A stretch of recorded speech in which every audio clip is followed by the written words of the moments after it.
Thursday morning, it's now time for the news. My name is Pakwesi Shandoff. Inflation rate for the month of September hits 37.2%, the highest in more than a decade. The Ghana Statistical Service announced the new figures at a news conference on Wednesday. The key drivers identified are food and transportation. Here's government statistician Professor Samuel Kobina-Enim. From a share point of view, Greater Accra contributed more than a third of the overall inflation that was recorded in the month of September 2022, specifically with a share of 34.7%, followed distantly by Ashanti region, about half of it, 17.9%, and the region that contributed least to the inflation for the month of September 2022 was the Northeast region with a contribution of 0.6%. Focusing on the regions that recorded the highest overall rate of inflation, that is Eastern region, and the region that recorded the overall highest food inflation, that was Central region, we look at the drivers in these respective regions. So overall, Eastern region had the highest rate of inflation of 47.1%, and this was mainly driven by transport that had the highest rate of inflation, 76.7%, followed by housing, water, electricity and gas and other fuels, 68.3%. It needs to be emphasized that housing, water, electricity and gas has a relatively higher weight of 0.8%, and also clothing and footwear has a higher weight of 0.9%, and the division within Eastern region that has the highest weight is alcoholic beverages, food and non-alcoholic beverages, which has a weight of 49% and a corresponding rate of inflation of 47.6%. Within Central region, which recorded the highest food inflation of 50.3% for the month of September 2022, it was mainly driven by milk and other dairy products and eggs with a rate of inflation of 66.3%, followed by fish and other seafood 65.7%. The National Road Safety Authority is worried about the increase in deaths on the Eastern Regional roads. This follows an accident on the Apirede-Somanya Road that left 6 people dead. Statistics available at the NRSA show 498 road crashes have been recorded in the Eastern region with 325 deaths and 2,377 injuries. Director General of the National Road Safety Authority, Engineer David Osafo-Adontin, says immediate measures need to be taken to make the roads safer for commuters.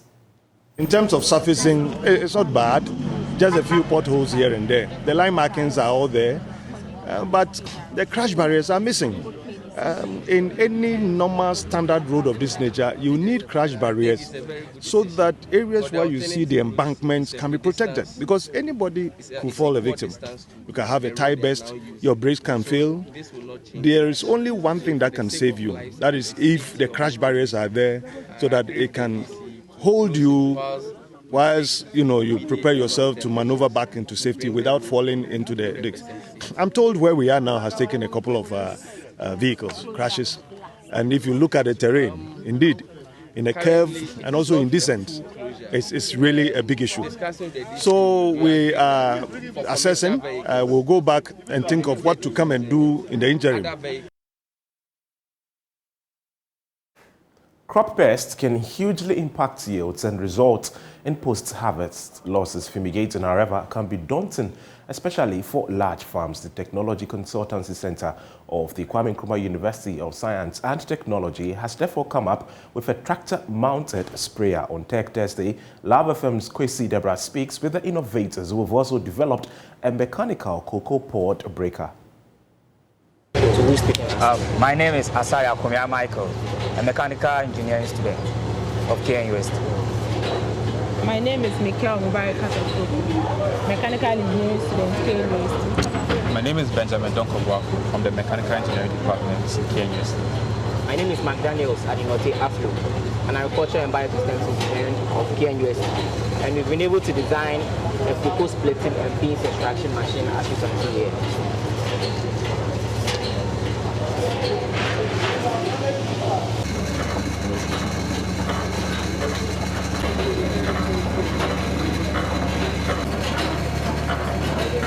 First, Ghana is one of the largest producers of cocoa, right? So it means there's a lot of demand for the production process to be mechanized in order to be able to produce each quantity.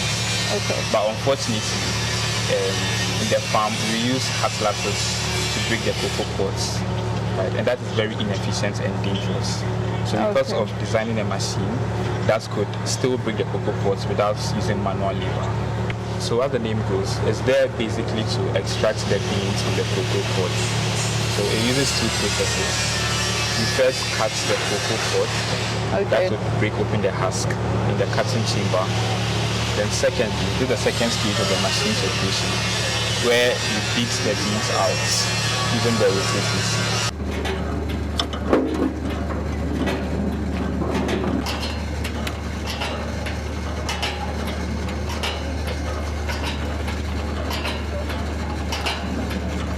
I am Boache Richmond.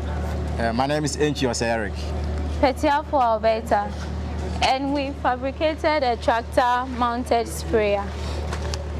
What motivated us to fabricate this tractor-mounted sprayer is the issue of crop pests on farmlands, and this caused post-harvest losses to farmers. And so, this is the tractor-mounted sprayer. It has 3-point linkage here, which will be mounted on the tractor, and it drives its power from the power takeoff of the tractor using the power takeoff shaft. The power takeoff shaft powers the pump, and this pump pressurizes the liquid. This pump pressurizes the liquid, and from that it moves through the pipes to the nozzles. So the nozzles are the ones that perform the spraying. And we have a water level indicator that shows the level of water in the tank so that the farmer can easily see it. And this is the back view. This back view has a mechanism that helps the farmer in the spraying. The farmer can turn it this way and lift it. That is when the farmer wants to travel with this without using it. This is the normal position. But when the farmer wants to spray, can you bring it down? When the farmer wants to spray shorter crops, the farmer has to bring it down and stretch it like this so that he can spray shorter crops. And in this section, this side,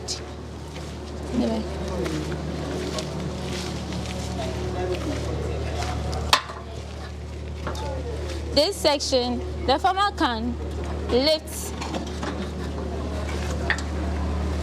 this one up to spray taller trees like mangoes. So this is the mechanism that we've developed to help. This is a mechanism that we've developed to help farmers with the issue of crop pests on farmlands. You can also lift this one up to achieve higher heights apart from this specified one. The Technology Consultancy Center won a proposal from the Royal Academy of Engineering, UK. And the project was on a higher education partnership in sub-Saharan Africa. That entails innovation, design, and production of innovative engineering components.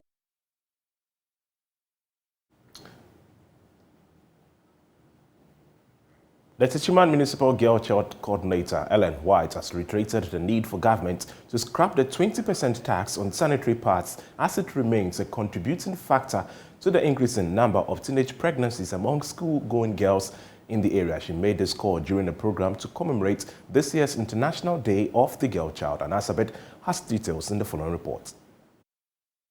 Children living in poverty face many barriers to education, but the stakes are especially high for girls. This is because in most poor homes, a girl's education is often the first thing families sacrifice when they face economic hardships. As the world marked the International Day of the Girl Child, a day designated by UNESCO to amplify the voices of the girl child and encourage them to stand up for their rights. More than 500 girls in the Techiman municipality were brought together by the municipal office of the girl child. Miss Ellen White is the municipal girl child coordinator.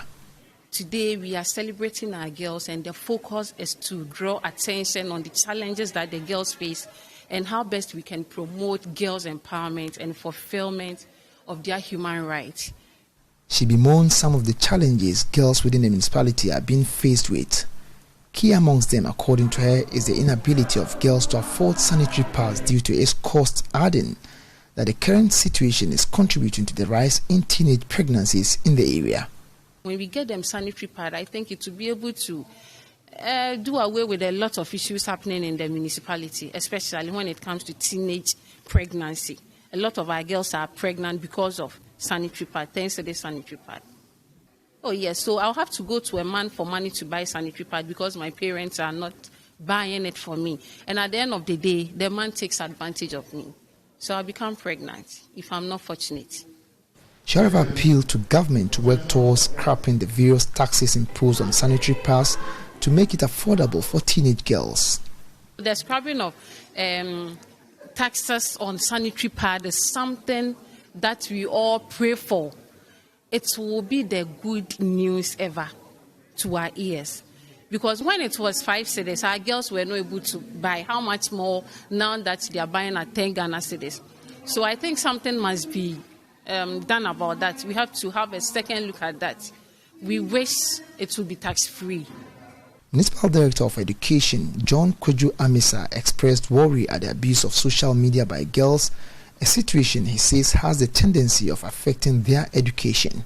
Engage in all forms of social vices like lesbianism, like smoking, like gambling, or dating, kissing, and all forms of the negative aspects of social media. We know social media has come to stay. It has come to project a whole lot of things through ICT. But it seems that many of our young ones are focusing on the negative sides of social media, and which we have seen as bearers of education that it is intrinsically and to a large extent affecting the education. Senior specialist pediatrician at the Techiman Holy Family Hospital, Dr. Jacqueline Asibi, on her part, emphasized that the number of girls at the school-going age getting pregnant in the municipality is alarming, adding that there is the need for a strong counseling of girls in schools to control the situation. Teenage pregnancy is one of the important, social risk factors for giving birth to premature babies. It comes with a lot of social, psychological problems, stigma for all these girls. The National Peace Council is worried about the cases of violence in the country's public universities in recent times. The council says some of these acts of violence, if not checked, will mar the peace of the country and the academic environment. The NPC has begun a series of conflict and violent extremism capacity training engagement with student leaders on various campuses. Northern Regional Correspondent Martina Bugri now reports. Speaking at the training workshop, Director of the Capacity Development and Outreach at the National Peace Council, General Sani Kumar, said the objective of the training is to enhance the capacity of the students on conflict management skills to prevent violent extremism and terrorism. The focus of the whole training is to be able to build up capacities of these young people, because we know that conflict is everywhere. You cannot run away from conflict. It's a natural thing. Every environment has its own conflicts. And so it is a very important thing that the young people are equipped with the necessary skills to be able to manage conflicts amongst themselves, even as students, between them and their lecturers. Mrs. Kumar also admonished the students to use dialogue in resolving their grievance. We trust that with the knowledge they acquire, they themselves would now begin to understand how to manage their own conflicts. because we know that many times some of the conflicts we have, some of the fights we have, even inter-hall conflicts, which have become a problem within universities recently. We saw it happen in Legon between Mensa Sabah and then with the Commonwealth, and we saw it also happening in Tech recently. I think it's a major issue, and I think it's timely that student leaders, they will begin to have such. We even hope it can go further when we get more funding. The Northern and Northeast Executive Secretary of the National Peace Council, Father Thaddeus Kusa, on his part, called on the leadership in conflict-prone areas to help resolve all outstanding conflicts. But in the North, one of the main factors or key issue is what we call the unresolved violent conflicts that we still have to deal with. So what we are trying to do is how can we work whilst addressing the other factors that can promote violent extremism? How can we also begin to work to resolve most of the conflicts that are still unresolved, so that at least once the people are living together in unity with greater capacity to be together in terms of social cohesion, it minimizes the vulnerability and the capacity for the extremism to enter into such communities. So in the North, these are the major threats that, if not resolved, can easily escalate into what we call these violent extremism activities. Some of the students also shared their experience with JoyNews. Violence is not always the only way. So one thing we should do is that we shouldn't go ahead demonstrating and all that. There should be dialogue. If it is about student issues, find out from the people that are supposed to do that. Find out the need, and before you can talk about everything, dialogue among them to find out the whole issue before you demonstrate. And I don't think demonstration is the only key. Communication should be the best way. The Internal Audit Agency has held a capacity building workshop on the preparation of the 2023 annual risk-based internal audit for its members in the Northern Zone ahead of the 2023 budget reading. Martina Bugri again. The auditors were drawn from the Upper East, Upper West Savannah, Northeast and Northern region. Similar trainings have been held in Ho and in Accra for other members. Speaking at the opening ceremony, the Deputy Director General in charge of Field and Technical Operations, William Kofi Ofe-Mensah, said the training is aimed at equipping the members with the required skills. The training is aimed at equipping staff of the internal audit units with the requisite skills to prepare and submit the 2023 risk-based internal audit work plans on time and in the form and manner that complies with the agency standards. The nationwide training is organized, taking cognizance of the ongoing reforms in the public sector internal audit, which promotes practice of risk-based internal auditing to prevent and reduce irregularities associated with the management of public funds. Speaking on the sidelines of the program, he said overspending is a big issue in the public sector. Information systems, there are risks of overspending. One key aspect of what we are doing in Ghana is overspending, the tendency to overspend, especially if now that we are using gift mix. So many people are not on their gift mix, so they spend outside their budgets. When you go on the gift mix, you reduce that risk. So overspending risk is a very important aspect in the public sector. The spending of items outside the budget, using one budget for another. The Northern Regional Internal Auditor, Abdullahi Sani, said the workshop comes at a time it is most needed. Yes, this training is important because the PFM Act requires that every covered entity should prepare a risk-based internal audit work plan. That's what we use as an authority or as a basis to implement our internal audit activity during the next year, that's 2023 year. So without knowledge or capacity of how to put in place the plan, most current internal auditors are found lacking or wanting as to how to put a plan in place. So it's very important for participants, those who are taking part in the program. It will help build our capacity to be able to put in place a risk internal audit plan, which will then enable us to carry out our quarterly internal audit reports, internal audit activities, which at the end of the day we are supposed to submit quarterly reports.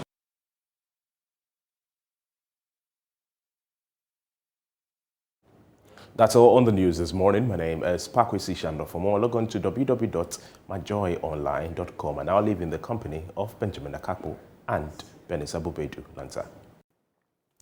Thank you for staying. Time now for the news review. We are joined by Kojo Poku, energy analyst. Kojo, welcome to Thursday on the AM show. Hi, good morning, Ben. How are you? I'm okay under the circumstances. How about you? How are you doing? You're looking all dapper this morning.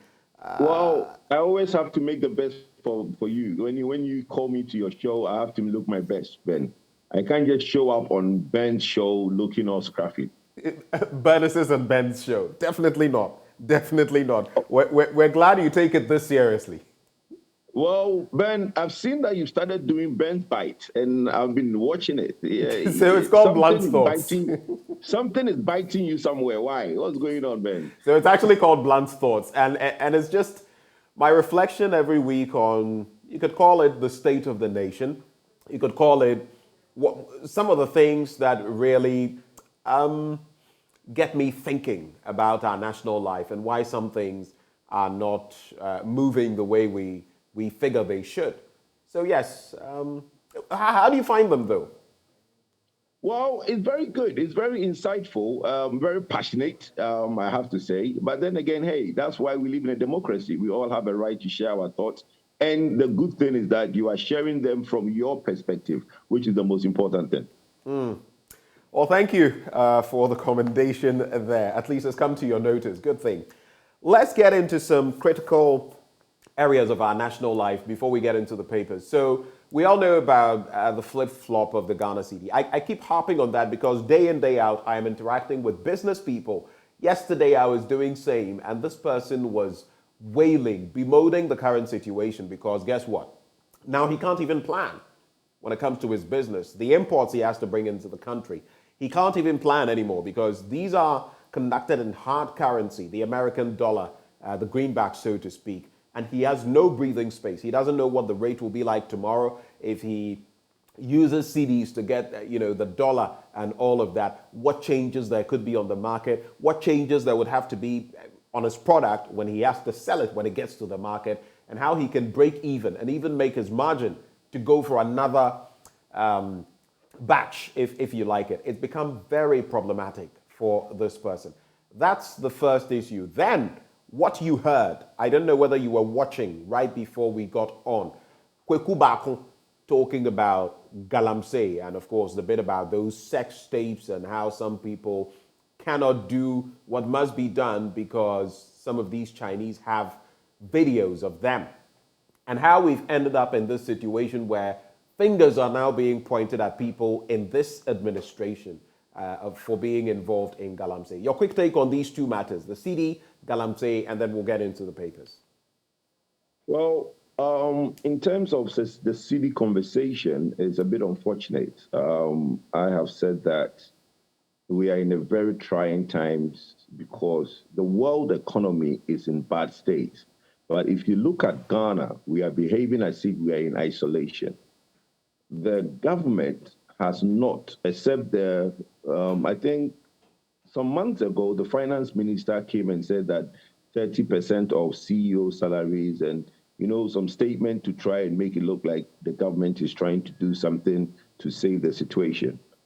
That statement did not do anything to make anything relax. There was no intent and nobody felt that those things would make the economy any better.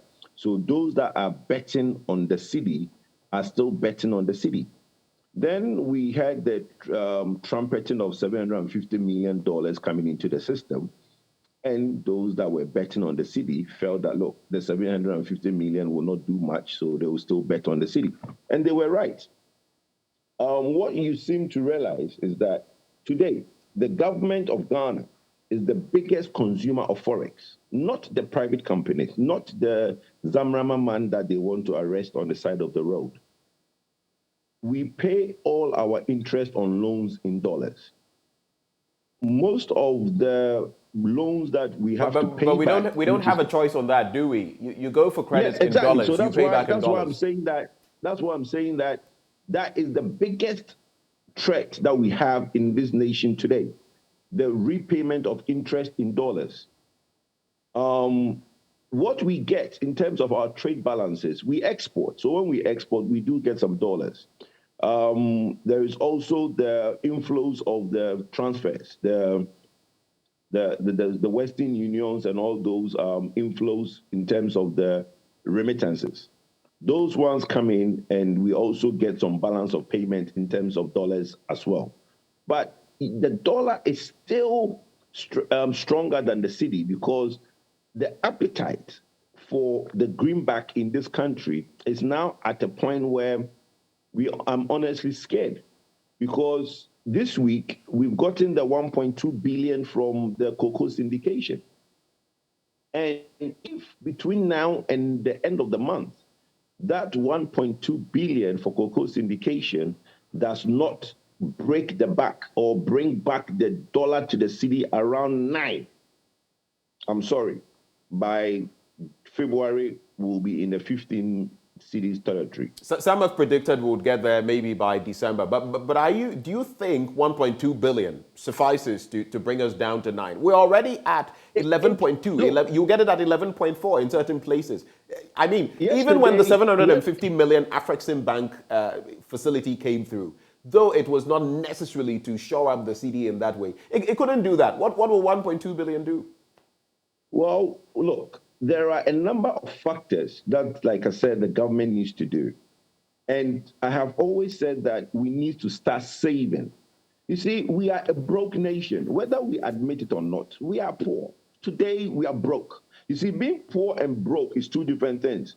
Poor is your state where you don't have much. Broke is that you don't have anything at all in your pocket. We are a poor nation that is broke. So basically, whatever we are doing, we are in negative territory at all times, okay? So what we need to do is to stop all these fancy projects and start saving. I don't know why the government really does not get that. You can't still be committed to Agenda 111 in this state that we are in. I'm surprised. So what, we should ditch it? We should ditch it? 100%, my brother, 100%. You can't be pushing hard-earned currency towards Agenda 111. It's not feasible, my brother. There are a lot of, look, I am part of the party that is forming this government. But to save Ghana, we need to look within and look at projects that we can put on hold to save the currency. There is no point trying to do all these projects when your currency is nosediving. And the investor confidence is not in this economy because nobody doesn't see where you are going to basically save the economy. Waiting for IMF, I keep saying, IMF is only the Imodium. It doesn't solve the stomach upset. It doesn't stop the infection. We need to look internally as a nation and try to save the economy. And the only way you save your economy is to start saving. How do you save? You only have your set revenue. You cannot squeeze water out of a rock because Ghanaians now don't have it. All these things where GRA is going around trying to make it look like all of a sudden they are doing all these things. You are really going to a guy who doesn't have much to try and squeeze things off him. It's not possible. We got into this situation by trying to say that, look, we found oil, our upstream is dead. In the last 5 years, we've done nothing in the upstream. We've been saying that government should abrogate all the contracts that were given to companies in the upstream from 2013, 2014. Only 4 has been abrogated. They should abrogate all of them. The contract for a negotiation, a tender process for company to start drilling oil, Okay, there was a tender process. It was trumpeted. Ghana has done the first tender, this. The companies that won that tender, as I speak to you today, we have not signed the agreement 4 years on from the award when they won the tender. So where you can make money, where you can have inflows, foreign direct inflows into the country, you stagnated it. Okay, the ENI Springfield, it's been going on for 3 years, no resolution. So ENI is not spending money in the country because they don't know what the future holds for them. So we got into this debt situation because of the upstream oil that we have found. That situation has not improved. So don't go around trying to squeeze water out of a rock. This thing GRA is doing in this state is wrong. That is not going to save your city. What you need to do now, cut back on all that projects that you want to do. Right. And let people see that there is intent. Now, we don't see intent because when we hear the president speak, when we hear the finance minister speak, there is no intent to save the economy. Okay. Well, we'll get into that. Some passionate thoughts you've been sharing there, and some of them very interesting on the back of, scrapping some of the major projects that government is looking at, aka Agenda 111 and others. We don't know how, because mention has been made of the fact that they're sticking to some of these policies and they are not budging on them. Promises have been made on Agenda 111. But that's a discussion we can extend on another day.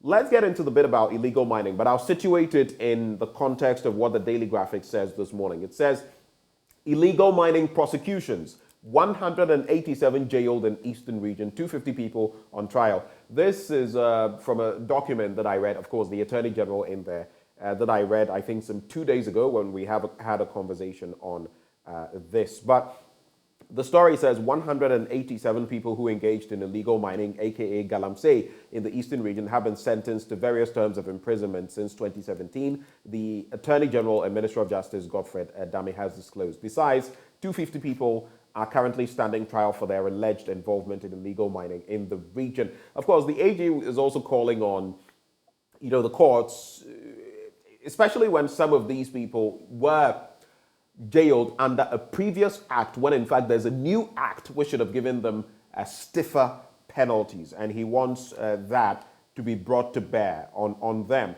But some also are looking at this and saying this is the administration, putting out this information to, quote, make it appear they were doing so much, when in fact galamsey is thriving.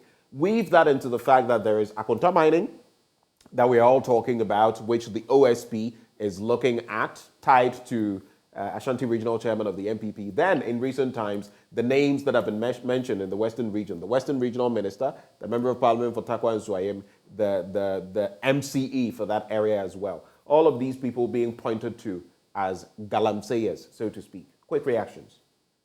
Well, I will do that in conjunction with the sex tape issue that Mr. Kwaku mentioned on the previous show. Right. Look, for me, I can't fathom that situation where people in certain high places feel that because somebody will blackmail them, they can't do their work. Look, you've done the act, you face the crime. If it's true that somebody has you on tape, own up to the power that appointed you and leave the position and let somebody else do the work. And that is why people have been calling for a reshuffle of the government. But do we have people with that kind of moral fabric, that kind of conscience? Time and again, we've proven that we don't. We don't have people who would be able to say on principle that I erred, I failed, I'm stepping aside. We've not shown we have that capacity. No, we don't. We don't have that. And clearly, I agree that we don't have that. But what I'm saying is that if there's an act you've committed and is not allowing you to do your work, then obviously you're going to fail at your work. And again, that's why the call for a reshuffle of the people who are leading various sectors of the economy should be done. Because the person has been there for 2.5 years. Most of them has been there for 6 years because they've done 4 years in the past. And we are in a situation where we are in. And for you, the president, to be calling on certain actions when you clearly know that that person for 6 years has not done those actions, you need to bring somebody in, even if it's for 1 day. Even if today is the 6th of December and you feel that you need somebody to come in for 1 day to do something different, bring the person in to do something different. I honestly don't see why we think that people who have been there for 6 years should still be low. For me today, I can give you certain ministries that straight away, if you change that, it will rejuvenate the economy, it will rejuvenate people's hope for future. Today, we decide not to do that, but let's put that aside. When you look at the issue of the Akonta mining, and I'm hearing and reading that some leading members, I think the president of National House of Chiefs said that bring me proof. Why should somebody bring you proof? You have a whole task force, you have a whole ministry, you have the forestry department. All it takes is for them to drive. If they don't want to drive, they have people in those areas. Forestry department have people in those areas. Pick a phone call them and ask them, in that Birim forest, is somebody mining? That's all you have to do.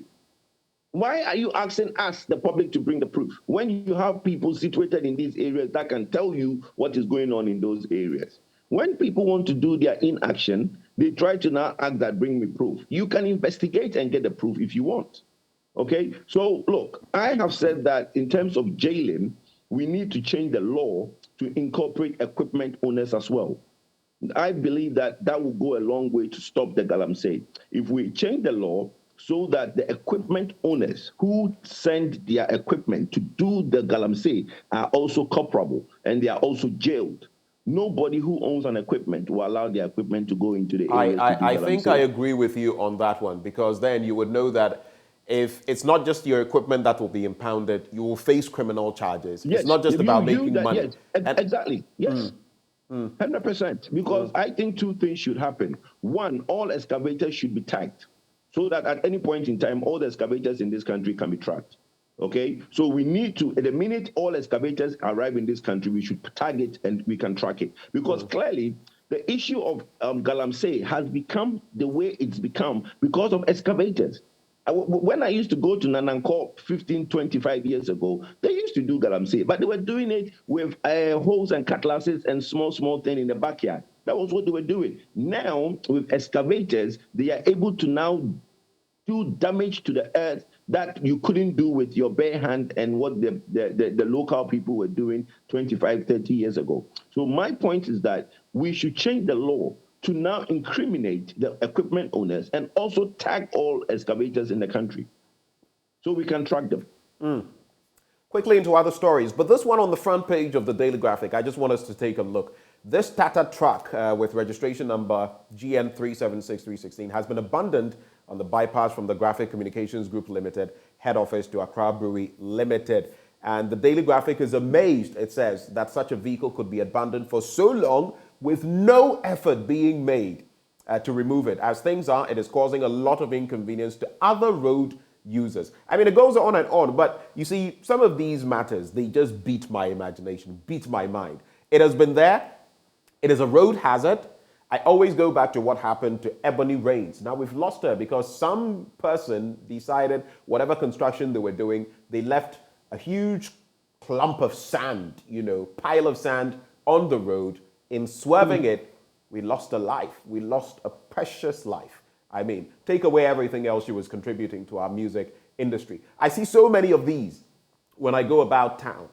No one cares until someone dies, maybe at night, someone doesn't see it, plows into it. Then we'll come, by that time, a life is lost. I simply don't see how we think in this country. Kojo. Ben, the most annoying, and I'll repeat it again on this show, the most annoying thing you see around now is the police on these motorbikes sitting in the junctions and doing nothing. You mean the visibility, the police visibility teams? Look, you can give them all the fancy names you want. Policing in this country is not proactive. You need to go and report a crime before a police. All these motorbikes are interested in traffic offenses to collect money from the drivers. That's all they want to do. But to be fair, meanwhile, to be fair, Kojo, have you seen them engaging in any such activity? Have you seen any such thing? Well, look, let me give you an example. Kojo Poku was a corporate on my road, Adenta Dodowa Road, okay? Mm-hmm. Now, there is a junction where the trotro drivers will just basically cut in. It's like a small junction that cuts into the main road. So because of the huge traffic from Adenta going down to Frafraha, the trotro will use the bypass and get in there. Now, I see these two motorbikes parked about 50 meters from this junction, and they're looking unconcerned to what the trotro people are doing, cutting in and obstructing traffic on the main road. They don't do anything about it. So me, in my annoyance, decide to what? Just go past the trotro in front of me so I won't let him cut in. The minute I did that, one of these bikes came and pulled me over. Okay? Now, the rest, I will not, what happened, I will not want to share it on this, on your show. But I can tell you that because I resisted some of the advances, I ended up in court. Okay? But the point I'm trying to make is that this car that you've seen parked there, don't you think that those bikes have gone past it several times? They're all over the place. So all the motorbikes, the police on the motorbike, they've gone past this car several times. What have they done about it? You know what the police told me? They are not on the road to stop those things. They are not on the road to stop traffic and those things. They are on the road to just arrest people who are causing traffic offenses. That's why they are on the road. You are police first and foremost. Okay? So if you are police first and foremost, it doesn't mean that if somebody tells you that go and arrest traffic offenders and you see a car like that parked on the side of the road abandoned, you will not radio for the police to come and tow it away. Why wouldn't you do that? That's the point I'm trying to make, Ben. I'm trying to say that the fact that they see these things, they don't act on them because they think that it's not part of the reason why they are there. Right. And those are interesting dynamics because then you'd ask yourself what exactly their KPIs are, what exactly the role is that they're expected to play on the road as they line up from practically every major stop that you would see. But police, the point I'm making, Ben, is that you are police first and foremost. So it means that as police, you are supposed to look at certain things and correct them. So a car like that parked on the side of the road, I'm telling you that, are you telling me that no policeman on the bike or in the car have driven past this car since it's been there? They have. Good question. They just don't care. Let's get into some other stories now. Just quickly to wrap with the Daily Graphic. Graphic UGBS deepen business relations, and 115,240 graduates begin national service on November the 1st. There's also, in the middle spread, health workers deliberate on climate change for improved outcomes. And I love the fact that we are talking climate change a lot, because guess what? We're facing the brunt of it, and if we don't do something about it, we're going to suffer. And even worse, the generations to come after us. Of course, I'll keep reminding all and sundry that COP27 is coming up in Sharm el-Sheikh in Egypt, and Ghana's voice must be heard forcefully. Looking at what we're facing, the flooding, we may not be facing drought yet, but we're facing food insecurity in different ways. We don't want to get to that point like the Sudans and other places where drought hits you and all of that.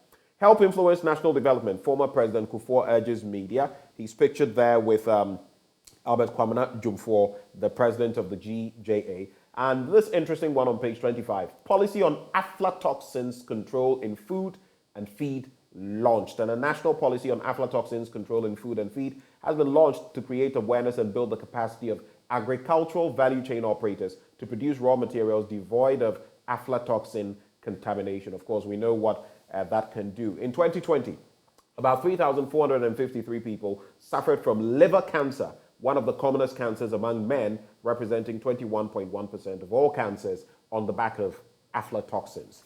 On the back page, African players to explode in Qatar. Pictured there, Mohamed Kudus from Ghana, Hakim Ziyech from Morocco. There's also Karl Toko Ekambi of Cameroon and Sadio Mane of Senegal, now with Bayern Munich. The Ghanaian Times newspaper. 187 Galamseyas jailed since 2017. We've already looked at that. It also talks about the NSS deployment. NRA tasked to include nuclear power in country's energy mix. I have a quick question for you. NSS deploys 115,240 personnel to begin service November 1. I recall when this entire project started, I recall how in different parts of our national life, they are deployed and all of that. Some to farms. Nowadays, you would see some of them directing traffic and all of that. Is our national service, the way it is currently, is it giving us the best we can tap into from the young people who graduate from all of these institutions? What do you think, Kwejo? Not at all. It's not. It needs to be revamped. It needs to be changed. We need to look. Our young girls and boys coming out of the universities are used to certain lives these days on campus when they come out, and everybody wants to do service in oil company or Ministry of Finance or somewhere that they can just sit and look pretty. I think that we should look at the model there. At least there should be a boot camp. I think we should include boot camps to our national service.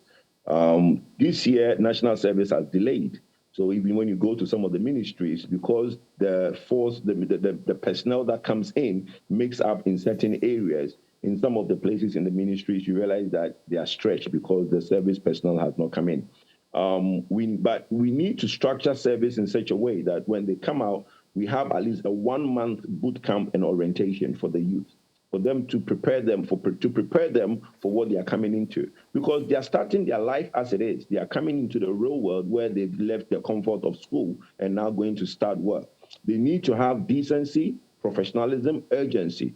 Okay. Now, when people are coming out of university, as we know it, they have no urgency, they have no professionalism, and they have no decency. So we need to have a 1-month boot camp incorporated in the national service agenda so that we instill some of these things through orientation, so that the person at least is equipped with these things coming into the workplace. Let's quickly get into the Daily Guide newspaper. Government committee takes inputs for IMF deal. We're all looking forward to that. Apostle Nyamiche blasts fake pastors. And there's Aisha Huang, not my client. Freddie Blaze says so. We'll get into that story. Police officer, 5 others in 1.6 million Ghana cedi job as scam. The others we've already taken a look at. So let's go to page 3 and start from there. The immediate past national chairman of the New Patriotic Party, Freddie Blaze, says his law firm, Blaze & Associates, is not offering any legal representation for N. Huang, the Chinese national who is popularly known as Aisha Huang, in the illegal mining case before the Accra Criminal High Court 5. According to him, Blaze & Associates are only representing Shi Yang, alias Philip, Li Weiguo, and Shi Meiji, all Chinese nationals, and a 4th accused person, Nguyen Thi Tan Thuyen, a Vietnamese national. In a statement issued yesterday, Mr. Blaze also clarified that he was not personally involved in the handling of the case by the law firm he belongs to. I find it interesting because, look, there are 2 different dynamics that come to play. It's professional as a lawyer for his firm to represent anybody, regardless of what political party he belongs to. But some have also said on the other end of the spectrum that because of what it conveys about the party and about the fight against Galamsey, this isn't the right thing. Initially, we heard Mr. Blaze talking about the fact that he has every right to do this. Now he's saying, look, I'm not doing this personally. It's just my firm representing some of those who have been found to be complicit. Your reactions? Well, in life, there's a saying that says that one that much is given, much is expected. Okay, Mr. Blaze is not just ordinary citizen. He's just he's presently the past chairman of the party of the ruling government. He's also the chairman of GMPC board. So his firm, I'm sure if they want to take such a case, should consult a leading partner of the firm if such case should be taken. And my thought as Kojopo is that he should say, no, don't take the case, because it's too controversial. There are so many lawyers around the country that can do this case. I don't know what they will give you that will change you. I don't think it's about the money. Okay, so Mr. Blaze is well to do. I don't think it's about the money. People in the firm can do without the negative publicity. Imagine you go and do this case and these guys are found out guilty, and you see the perceived interference that people would think had gone on. Maybe that's not the case. Maybe your lawyers are said good lawyers and your client had a good case. But in the last day or two, all we've had on social media and in the print media is this story. And I think that is unnecessary press for him and for the party. The MPP has all the work cut out for us to do. We don't need these things going forward to come and interrupt and people make inferences. For me, I think the best thing for him to do is to basically refer the case to a different chambers to handle. There's no, the publicity and the negative publicity that comes with it is not needed. All right, 2 quick stories I'd like you to react to in just about a minute. Police officer, 5 others in 1.56 million Ghana cedi job scam, and 5 persons, including a serving police officer, inspector in the Bono region, have appeared before a Sunyani Magistrates Court for allegedly defrauding 198 persons of various sums of money under the pretext of enlisting them into the various security services. Inspector Daniels Kwachin, 41, Prince Atta Edward, 48, a health assistant, Edward Bedu, 36, a physician assistant, Kingsford Amankona Diewo, 32, a teacher on study, Clement Kobe, 34, a trader, and Nana Poku preyed on their victims to parts with a total of 1,556,500 for the phony recruitment. So quite a number of things come to mind. First, what he spoke about, and then the whole bit. We have this latest Hotline documentary we're putting out by my colleague Emmanuel Jivenu, Job for the Boys, and how people are unemployed and all of that. People are preying on them to extract money they don't even have, simply to place them somewhere. And this is what happens in the end. Quick reaction, very quick one. Yeah, it's unfortunate. For me, I think what we are doing to our national security services, the police, fire service, immigration, is very unfair. We seem to want to basically pump all the party boys or party girls, be it the youth or the elderly or whatever age they are, into some of these vacancies. It's not fair what we are doing to our national, our security services. People taking undue advantage of our youth. Look, there are so many things that can be done to create employment. I've always said that the TVET that we are doing is a good thing. It should be expanded to graduates to also go back to TVET and learn some skill training. Yesterday, I was talking to a friend and I came up and he said, Kujo, that's a good idea. Look, our post office service is collapsed. And imagine today what delivery is to everybody in this country. Don't you think that if the postal service was revamped with technology and all the bells and whistles like U.S. Postal Service, it will create a lot of jobs for the youth around the country? But the postal service is collapsed. Okay, and you have STC and VIP making more money from deliveries of packages and letters. Then you have to walk to collect it. Imagine the youth around the country in various have motorbikes that are delivering letters to people with the Ghana Post numbers that we have, Ghana Post addresses. Wouldn't you think it would change the life of a lot of people? It will. But we just have a lot of people who are not thinking. Okay, and I think it's unfortunate that we only think that the only way to create jobs is to put people in the security services. It's unfortunate. You know what I mean? We are really not doing the best to the service. And that is why, again, go back to the point that we were talking about earlier. When they are recruited, they really don't know why they are in the police. They don't have the desire to be law enforcement. They are just there because they think it's work. And they look pretty in their uniform and stand on the side of the road with a bike next to them. Let's wrap with these stories from two papers, and in just about 2 minutes we have to go. Mahama calls for African youth empowerment, and he has called for youth in Africa to be empowered with tools and skills they need to thrive in this fast-changing, globalized world. He wants young people on the continent to also be encouraged to take an active role in the governance of their country. He spoke at the 2022 Liberty University Convocation in Virginia, USA. There's also, when you go to the entertainment page, Burna Boy links up with DJ Khaled. And of course, we know about the American... Pardon me? DJ Khaled.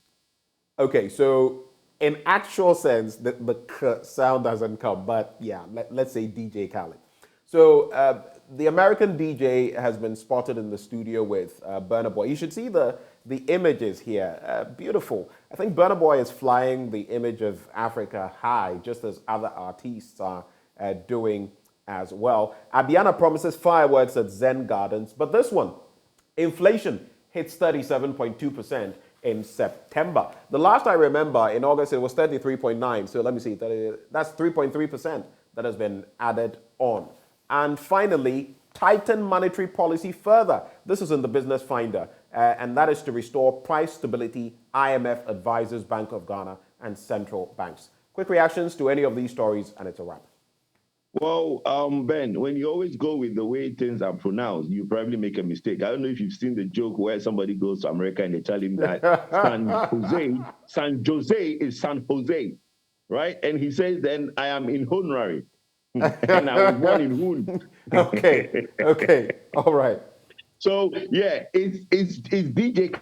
The K is pronounced. Anyway, it's a good thing, Burna Boy and the African. Look, today, what I'm proud of is that our music, which is the music of Africa, West Africa, which we are very proud of, is high in America. when I'm in the US, I hear our music played on Hot 97 and stuff like that, which is very impressive because back in the day, you hardly hear any African music on Hot 97. And you hear that they play Jay-Z's new releases and then they play Davido or they play any of the African music. It's really touching. And I'm happy that the industry is picking up. The thing I want Ghanaian artists to do is to basically come up more innovative and let's also prop our own. It's becoming too much of Shatta and our brother in Tema, what's his name?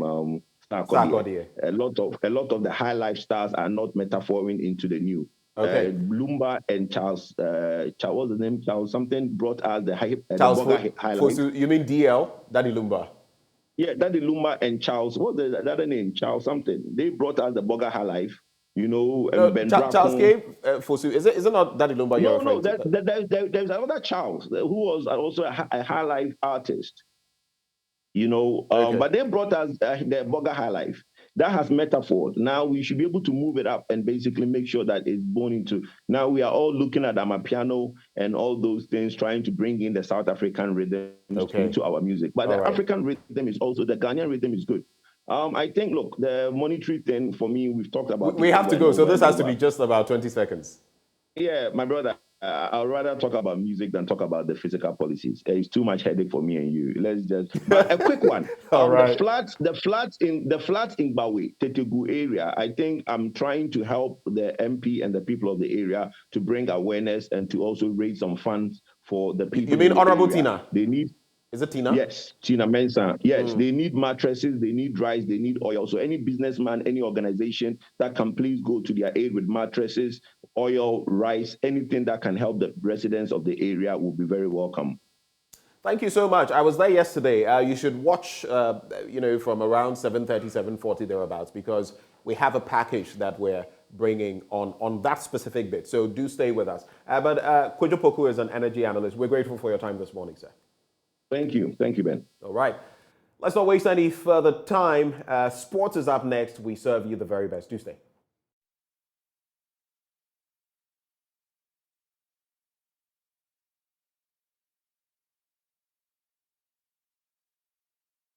Good morning. Welcome to AM Sports with me, Muftau Nabila Ablai. On Sunday, Accra House of Oak will play in the second leg of the CAF Confederation Cup preliminary tie against Mali side AS Bamako, and assistant coach of the team, David Oklu, says the team will qualify to the next phase of the competition despite a disadvantage of 3-0 when they suffered that mauling in Mali a couple of days ago. It was hard to take, but they were able to score 3. We can also do same, even more. On Sunday, we should be playing more attacking football. We were out there to try and get a point or win it, but it didn't work. But playing at home, I think we have to go more direct and try and win it. Yeah, they are a good side, but they are beatable. That's all I can say about the Bamako team. And with our fans behind us on Sunday, I don't think they can contain us. Ghana is a football nation, and we understand the game more. And most Ghanaian players are confident. So when a team comes, normally we know when we play well, we can score them. So we don't tend to do those antics to win a game. Oh, I will not predict. On Tuesday, we brought you the story of the Confederation of African Football sending a letter to the clubs that participated in the maiden edition of the CAF Women's Champions League. And the content of that letter to the clubs had said there was no prize money set aside for the Women's Champions League played in September 2021.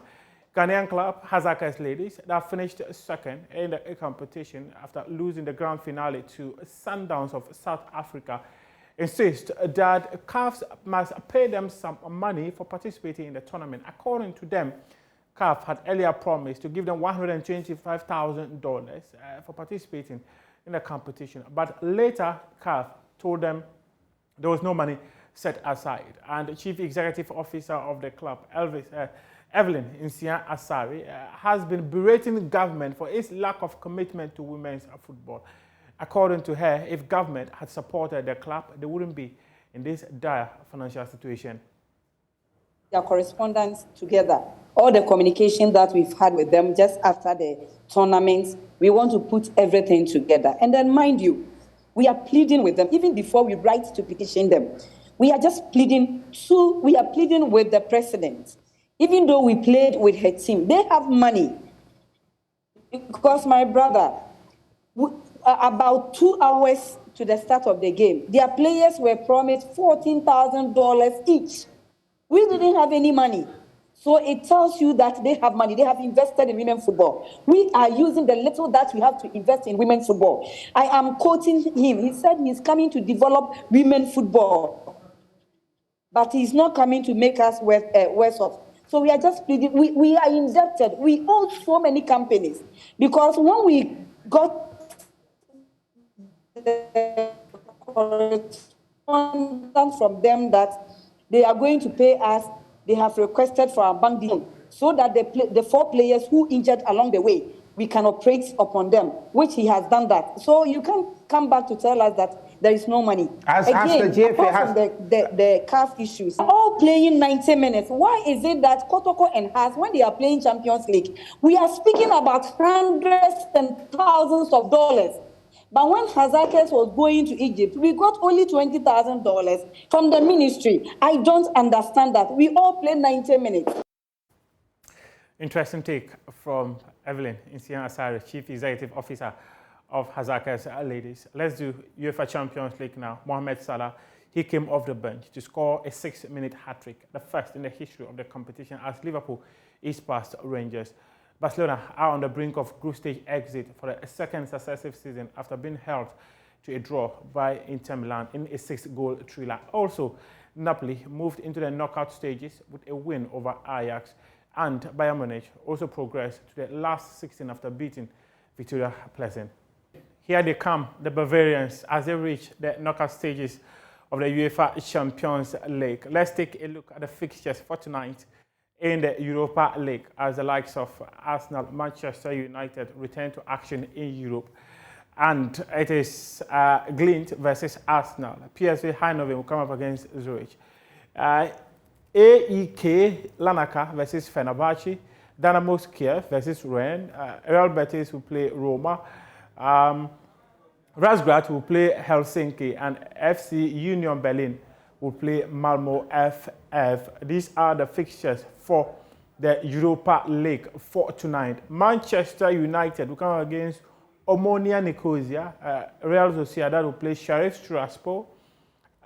Feyenoord will come against FC Midtjylland. Lazio versus Sturm Graz. There's Karabakh versus Olympiacos. Nantes versus Freiburg. And Trabzonspor will come up against Monaco. Many Ghanaian players expected to be in action tonight. Kwabena also likely to be in action for Karabakh. There's also likely to be a place for former Kumasi Asante Kotoko midfielder Mudasiru in action. Kamal Dean for Rennes, and so many players, Ghanaian players, are expected to be in action tonight in the UEFA Champions League. Daniel Kofichire for Freiburg. This is how we wrap up AM Sports here with me, Muftar Nabila Abdullahi. Welcome back on the AM show. Boy, is it good to have you. Well, before we get into what we are starting the big stories with, let me say a very good morning to Bernice, Abu-Baidoo, Lansah. Hey there. Good morning, how are you?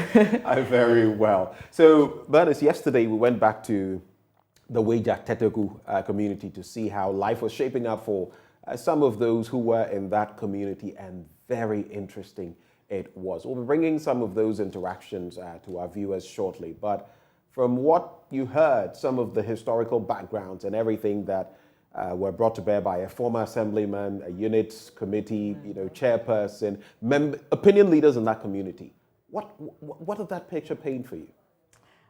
So Benjamin, I said we had heard lots of angles to the story, but it was a good addition to the narration, especially when you're told about how the people came to settle there, how long they've been there, And then we... Some say 3 centuries. Yes, you know. and then we had a hint of a certain World Bank project, which I've been researching about. I'm yet to find anything concrete because you know sometimes how these things are labeled and named.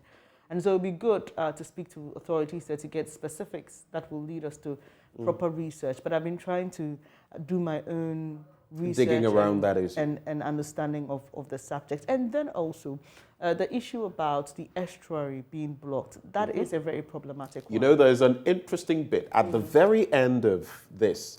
Some of the same community members and what they have to say about the estuary and why sometimes the spilling or the spillage happens without the estuary being, you know, open. I will not give, you know, anything away, but it really got me thinking about how we do stuff in our country. But I guess all the details are right there. Yeah, definitely. And so Benjamin was there yesterday. He's been speaking to some of those who've been affected by that particular incident. And also, Benjamin, we know that they've been warned, especially those around the buffer zone, to evacuate because the Ghana Meteorological Agency is predicting more rains. But, I mean, let's find out from those who were worse hit by this incident how they've been coping after. And you've been speaking to some of them. We're here in Old Tetegu. And of course, you know that as far as the spillage is concerned, all of these communities, Oblogo, Tetegu, the Weja area, were all affected. Well, today we find ourselves at the Old Tetegu taxi rank. You can see a car here being worked on. But we've also put together some opinion leaders in the community, those who are affected, and we're about to talk about the critical issues. So we are starting here with this gentleman. Good morning. Elias Ariaman. Please take your time. Let's start with your name. Yeah, my name is Bernard Elias Ariaman. Okay, so Bernard, tell us about what happened last week, the flooding, how it happened, and what people in the community, what do you think? Yeah, actually the whole thing happened impromptu. Normally when it was coming, they have to give us information, but this very one, no information reached us. We were just in the house, all of a sudden then the water started coming. Then they told us that they have spilled Weja Dam. So actually we were there within some few minutes, our house rooms are all affected. So we have... You mean in a matter of minutes? With a matter of minutes, I can say. All of a sudden, the place was flooded. People were carrying their things out. Some of them, they were not able to carry their things out. Everything was completely spoiled in their rooms. That's how the whole thing happened.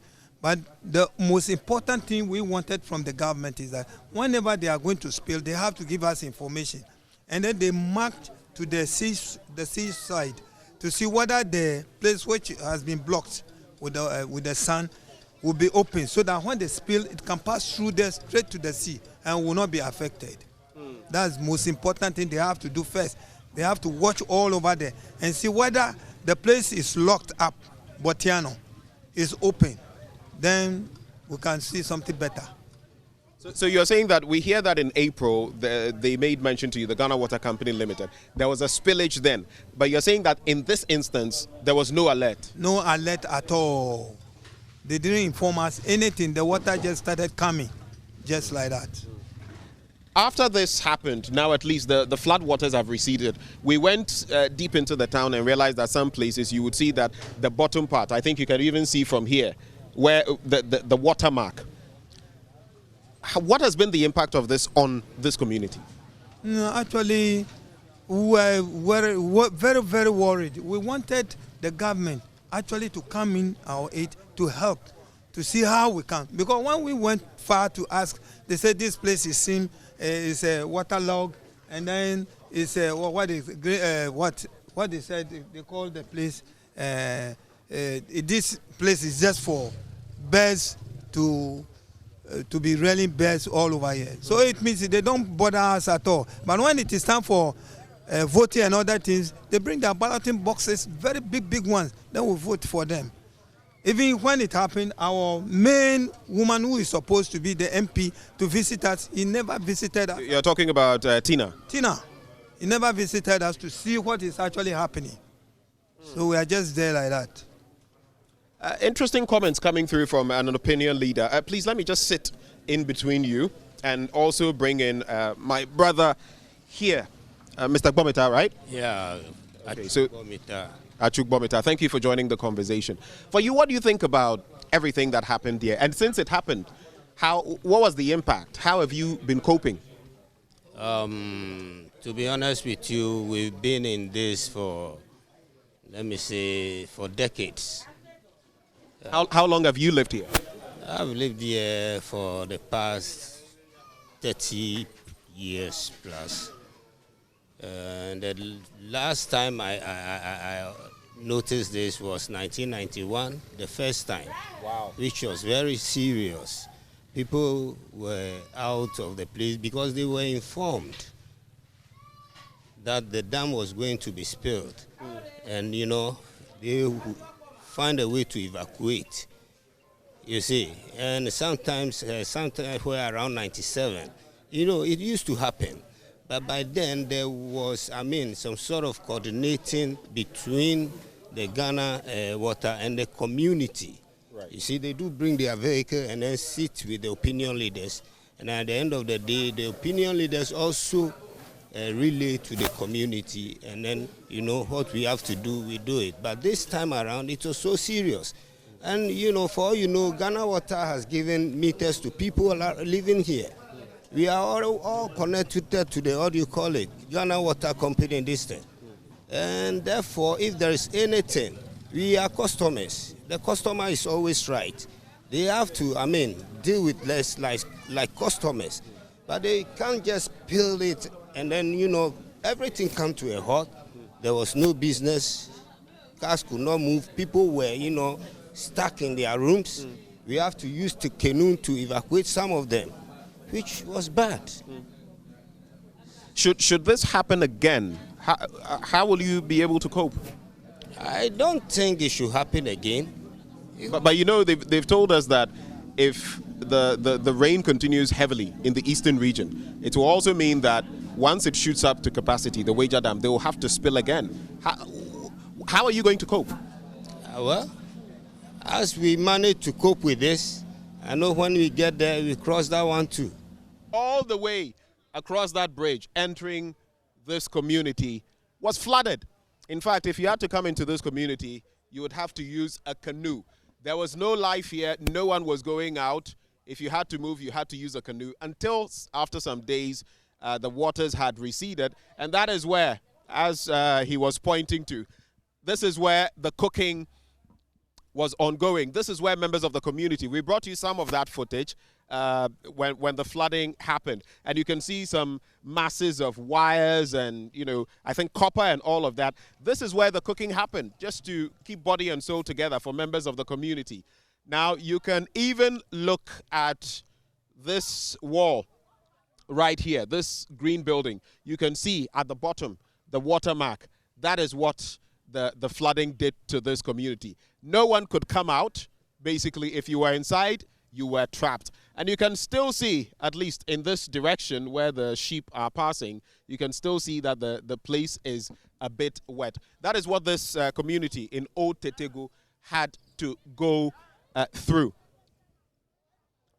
And so we're here gauging the mood of community members, and they have made it loud and clear that, in fact, they are not leaving this place. They are not going anywhere. This is their home. And they just want the right things to be done. One, the Ghana Water Company Limited must ensure that when spilling is going to be done, they are actually informed. Let's come over. I see some workers in this area that I'll just try to engage with. Senior, good morning all. Do you live in this community? Not yet. Not yet? Yes, I've not moved in yet. You've not moved in yet, but you're moving in here? Sure. Okay, so that's an interesting one. Some are crying that the community is on fire and you are now moving in. What do you think about the latest flooding situation? What happened here and all of that? What do you make of it? It was very unfortunate. Very, very unfortunate. I think the whole thing happened unexpectedly.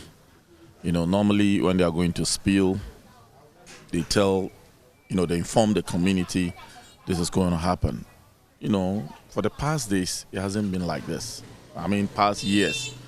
You know, when they spill, it comes, but like at a very low level.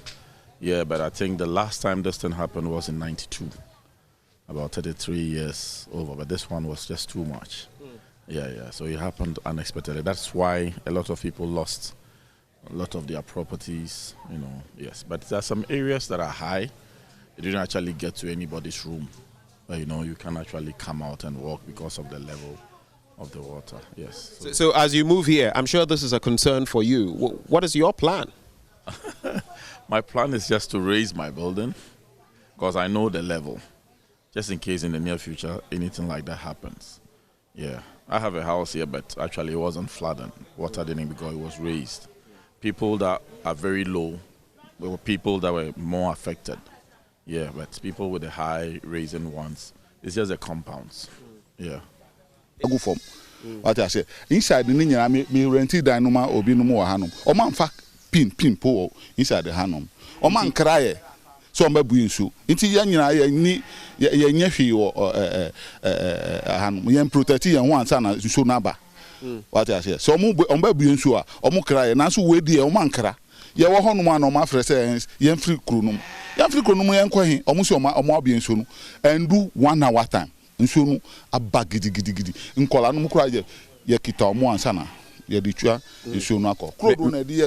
a landlord here, and as you can even see from behind us, you see people airing their mattresses, blankets, clothes, footwear, and all of that. And also behind me, you can see a stagnant pool of water right behind me where, plastic containers and others are.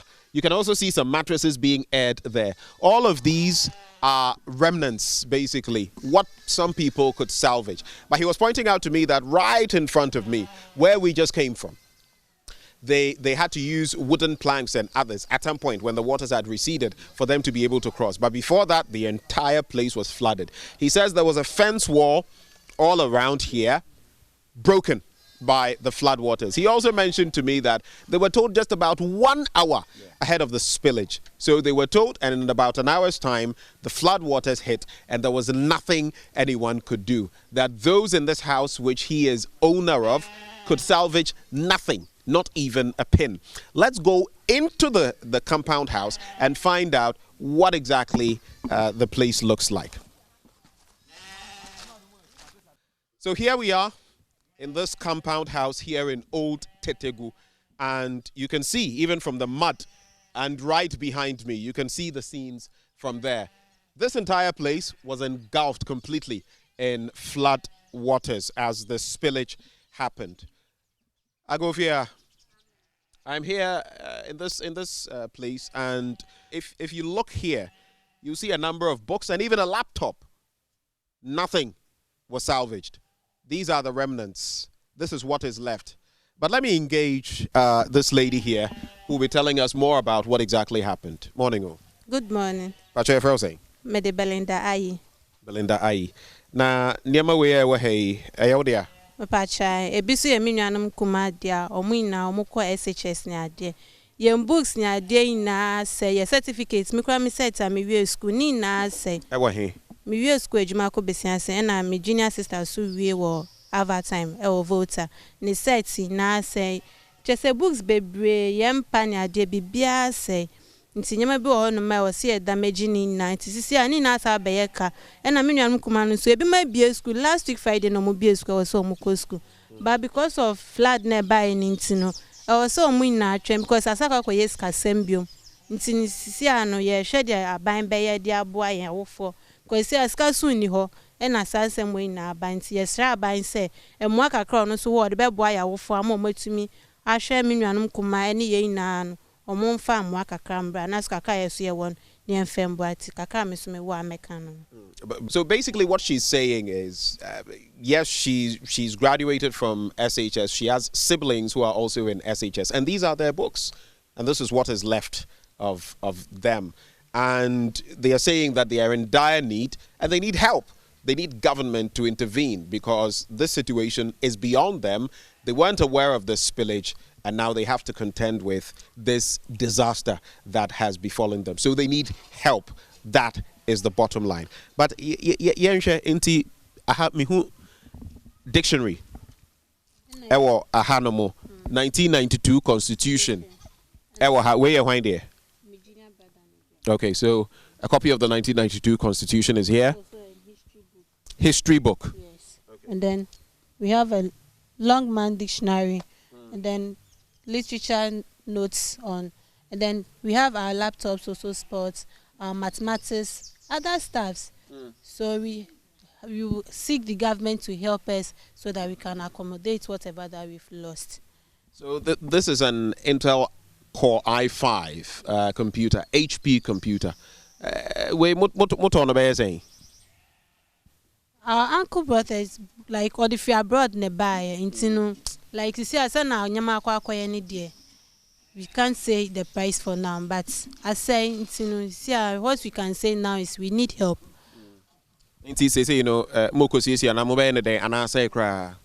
I say cry because he had a coin, no, almost a month to me, and I even cry so nipa no bet to me. I need nice casem. It's Nisia, no, be a say a kind na boa, and I pay. See, I'm born here. A school for whom I will force Sunyama baby, I say, and now mammy cracked on them like in Nama or what fridge, a door soon, you buy a nina, I say, you're damaging nina. So, mammy, or cold store. Like any coast or far at the bar, the chef fridge, no aton in Kakanga. You buy any assets, lapia, pork, like in Yama baby, Yama ton in Nase. You're damaging in 19 Siano. I ask Casem, Tisia, Yambua, Kakaya, so a bit to me, I cannot. And so Belinda is telling me that, of course, they're still counting their losses. This computer supposedly was supplied by an uncle, many thousands of CDs. Now it's gone. It's beyond redemption from what they've been told by someone they sent it to for fixing. And she's also saying that practically they've lost everything. She's talking about her mother who sells, frozen products, fish, tilapia to be specific, pork, among other things, and how that she took a loan for that, and now all of that meat, the fish and meat products, have also all been destroyed. But let's get into the rooms and find out how exactly, what the extent of damage was. Auntie Mansa, what day money? Yes, sir. Much wine. Auntie, that way you see, Chacha me saying they see, they importing they see. You can't you just say because ne a bounce.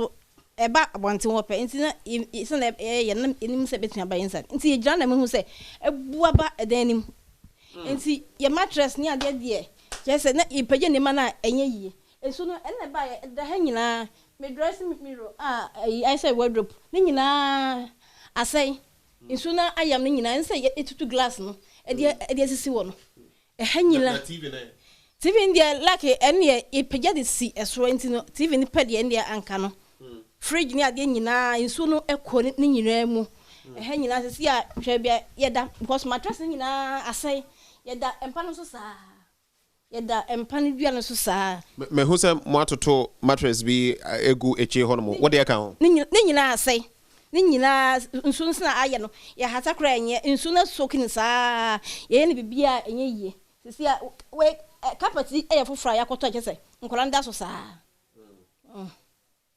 ai bibia ne so eketa nam dia to so a ye da so pacho with me amasu bi me ya hwese ne because mattress nya na say mattress nya afo na ye ntimi da duan so saa ene ye da so kan saa yeniema sai se enye tebu ko na save yeniema kakra po a because na enim se ebetimi ewura hasa nti ya ma enima nso entam ye nipa so na kese nso no ewura da a ese enima da me fine na asay because etonso nim e ma akom fat ye ho ache wo mu si ye wonsu ba de bi eba ye nim se o metimi abie ma na abewura edem ho sa amana asese ye nima mpabo ni nyina nso akoni nyina mafiasa ye gu so a ye hata enima ni nyina nti wo de mesram a ye hiamwa ye hiambo dada ye mfro obi ambo abate ase nsuo no na ama we nyina atoye momboye ensuo no eba bedda ha se ebedda ha mo hwe line na ena e ho ebedda ha nyina nti wontimi kura enwram ensuo so na bon because bon nti kura wontimi eni abebre ho a wontimi usi kura enyeye I say, and to wait the Slama, Mam, what is on that? Yenima Sena, and yena, ye boy, Tim Casse be a BBS. Yemancasa, I say. We share them with a chestnut, a done whom in Accra, in Sunama, a done whom in Ewa, a proper goo, a dem hussy. Into Mumway, pa.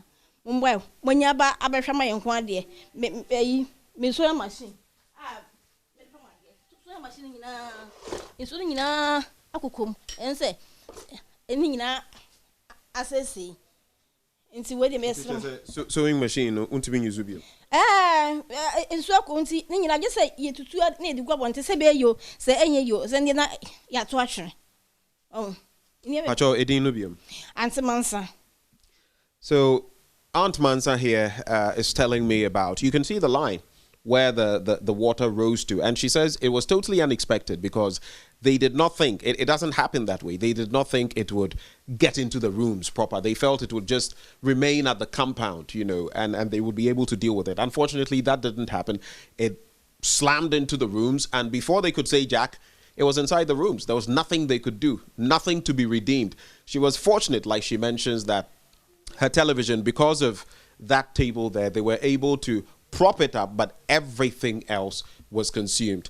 The very bedding she lies on, there's no mattress. In fact, I'll take you to where the mattress was dumped, and they have to lie on the wood of the bed stand, basically. That is all they have. And she says this was very smelly water, and so even for some of those things that they felt they could have salvaged after washing, after this and that, there was nothing that could be done. They're simply lost. She talks about her sewing machine as well, as you can see right down here. And she's saying the water went into it, and now even if she's going to be able to redeem that, this is what she uses for work.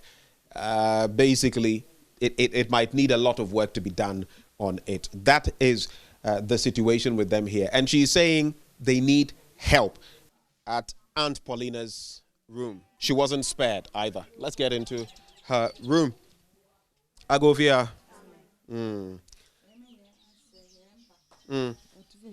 Your TV ni we obi TV kwa ndad your TV a fra TV ni na nso akonya to ache ne Inti ye be ko dem ho na emo no aha no inti mattress no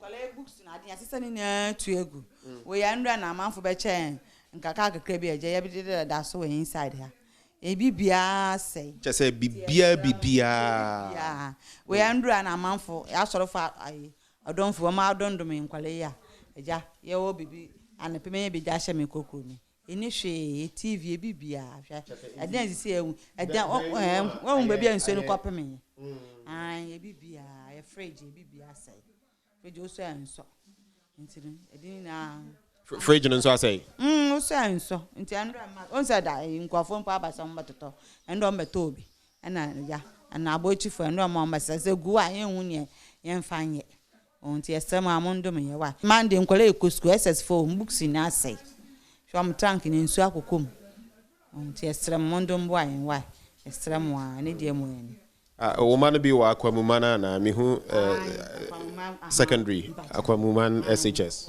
bema menu na oba ne na gina he we ba ko waketa na we akwamuman na ba ko so nyifa nti mondo mbwa we mando makusku mihu nyame ya na ma meton me chipo kwakwan ni na asem kutuego as in insuo no ba no na abe she fridge no se omudim light no se endum light na program baba ntina ni na ase we afa nsem kwale nem kwa se menya bosia bia akopa bi na eja mba ko school menya kakra bia anti nsrem ne die mamombo ayen wa esrem pa e de yankopon ni pamcha.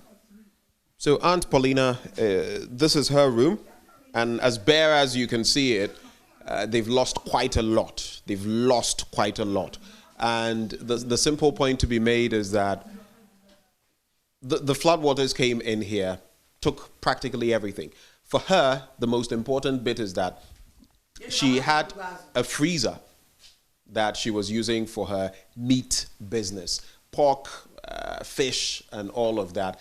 It came, it went in, and of course they had to, the lights went off. So everything basically went rotten. she couldn't salvage anything. It means her means of livelihood is also gone. Now she's been forced to sell the scrap, basically, to those who come for scrap metal and all of that. There's nothing left. She has 3 children in senior high school, in Nifa, in Akwabuman, and Keta school. So basically, this is a very tricky situation for them. And she's also calling for help from whoever is going to be able to come to their aid, whether it is government, whether it is any philanthropist, whether it is any grouping that will come to their assistance. But right here, they need help. And that's what she's talking about.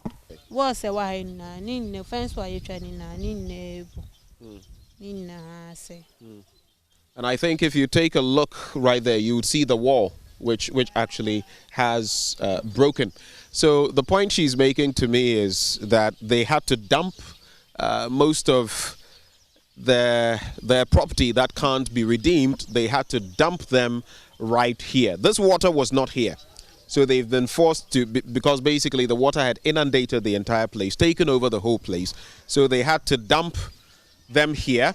It's created not the best of scenes, but when I made mention of the fact that they would have to take these away to prevent further problems in future, they mentioned that they just want the waters to recede.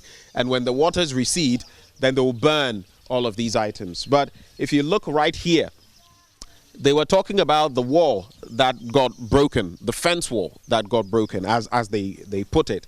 And you would see clearly, if you take a look from here, you would see that portion of the wall which has broken. And that is all on the back of the power of the floodwaters, which took over this entire compound.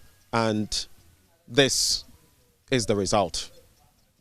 We're still here in Old Tetegu, this large expanse of land where tens of thousands have made their home. Currently, we're at the Great Bright Minds School, and this entire street that you see, I am told, was totally inundated. Students couldn't come to school. In fact, the entire place was like a pool. This was what the state was. But at least now, thanks to the sun that is up, it is drying up after so many days, after about a week. I am here together with Magnus, a teacher at the Great Bright Minds School. Magnus, thanks for joining the conversation. You're welcome, sir. Right. So paint a picture. What exactly did this place look like when the floodwaters hit? Okay, so it was basically at your knee level. That is where knee level. Yes, the water was at our knee level, and the current was so high, so it was very difficult to walk through it. Yeah. So basically, nothing that children would be able to wade through or something to come to school. Obviously, so you had to shut down. Yeah, it's impossible for kids to walk through it to school. It wasn't safe at all. So we had to shut down for all that time that the water was being spilled. Yeah. I'm sure you've taught here for a while. What has the experience been whenever there's a spillage of the Wager Dam? It has been serious, but this one has been catastrophic because the levels were so high that the kids couldn't walk through. Anytime there's a spillage, they control it, so the kids were able to walk to school. It was a normal thing, but this time it was so serious. They couldn't walk to school. Yeah. So tell me, you had no idea this was going to happen, did you? No, we were not pre-informed. We were not pre-informed. Usually they alert us that they will spill the dam maybe a day or two, but this time it was taken on our way. So it affected you, it affected all the members of the community, but there's a curious question about the estuary. You would expect that when they're going to spill, they would open the estuary so that it can accommodate, quite a bit of the flow. I am told when the estuary is open, once there's a flood here, once the estuary is opened, the floodwaters just ease through. Why do you think this is not done ahead of the spillage? That is why I'm surprised with the management of the people who spill the water. So the Ghana Water Company Limited. The Ghana Water Company Limited.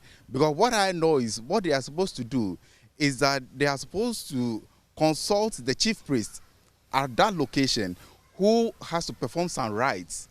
Then the excavator can pave the way for the water to go into the sea.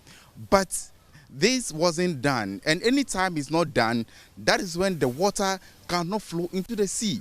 That it caused so much serious problems for the residents in the area.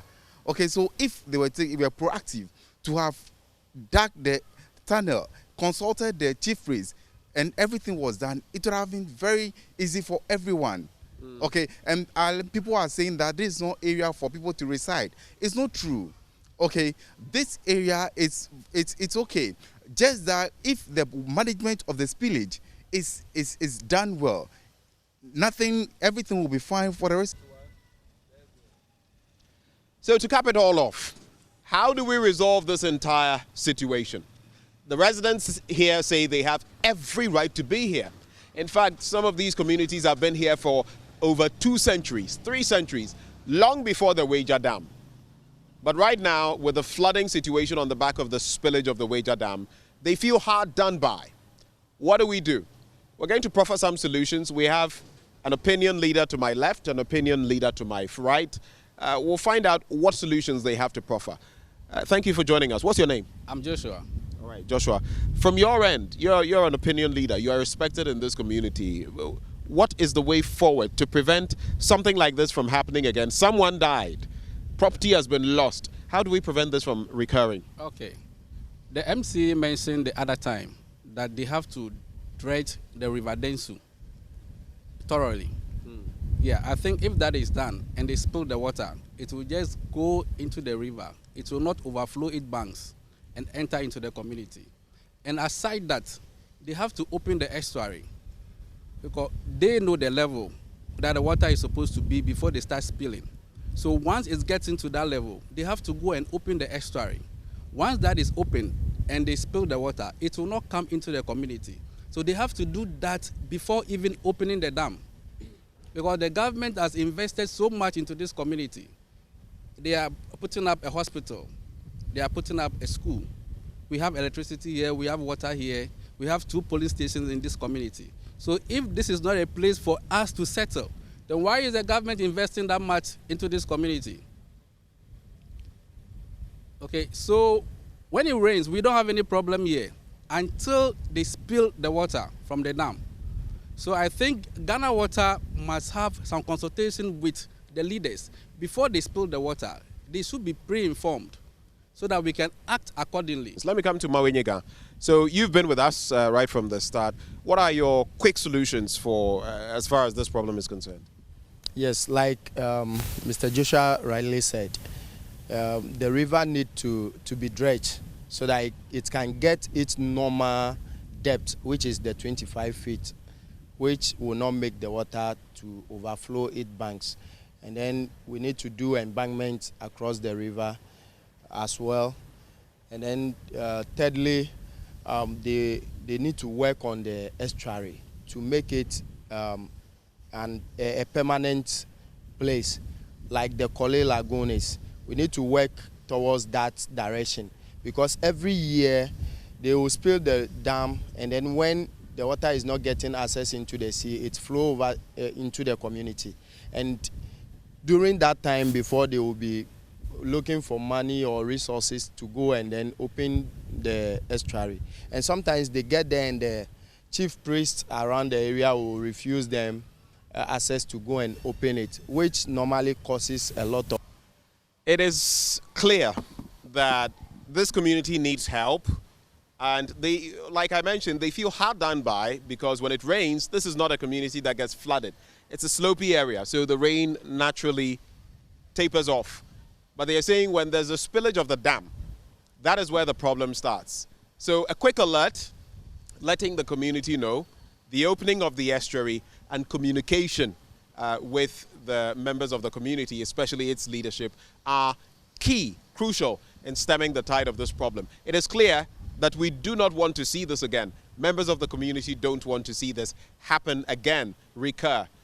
But the question is, will these engagements yield the results that they hope for, especially as the threat of another spillage should the rain continue in the eastern region, which will let the dam's waters rise again at Wager.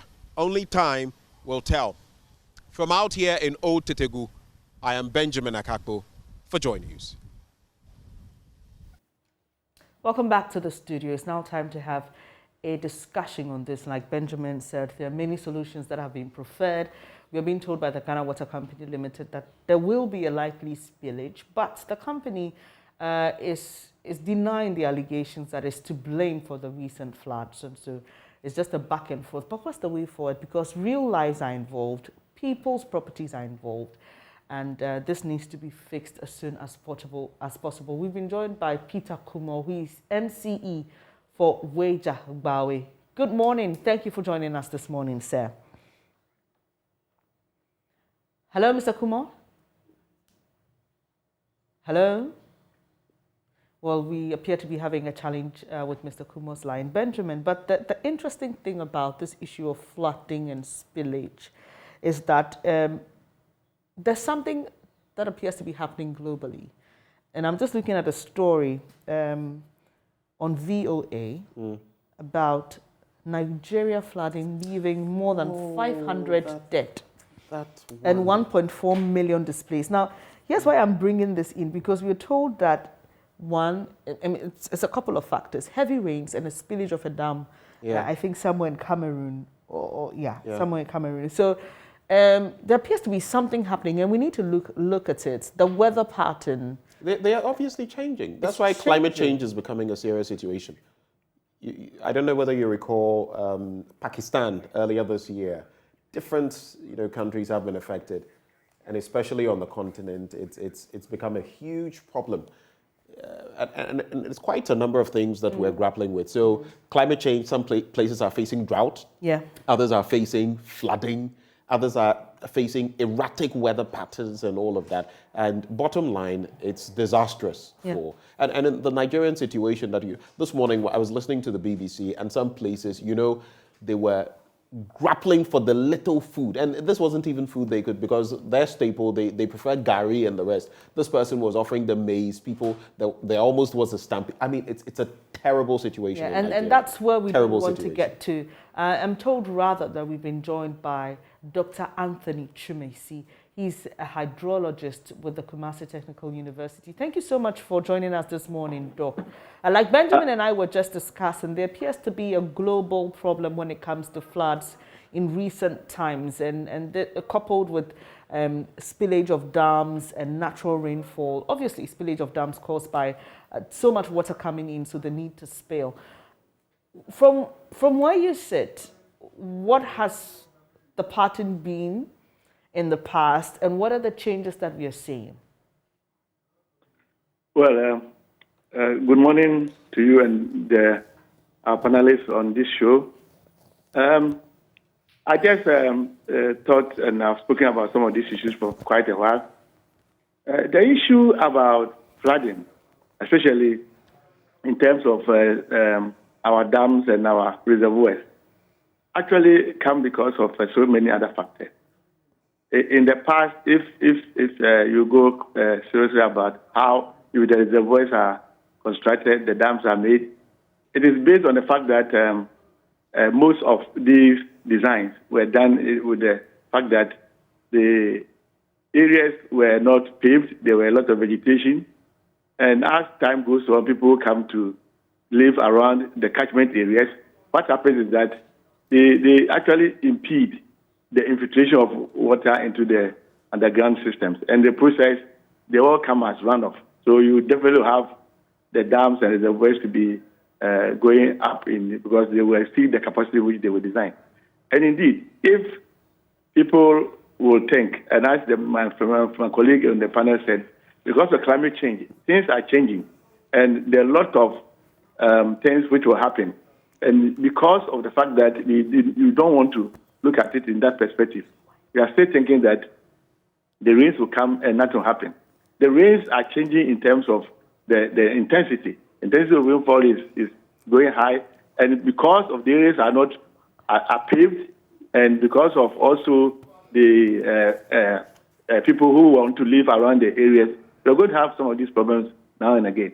And if I can suggest, if you remember, I remember that if you go to Kumasi, those particular reservoirs, like Owabi and Barikese, if you go there, the people who designed the reservoirs had actually put maybe something like what do you call it, a forest around it, so that the areas will have the necessary infiltration, and then definitely the dam will not be exceeding its capacity. But people have started living around the areas. Some of the areas were demolished. They've come back.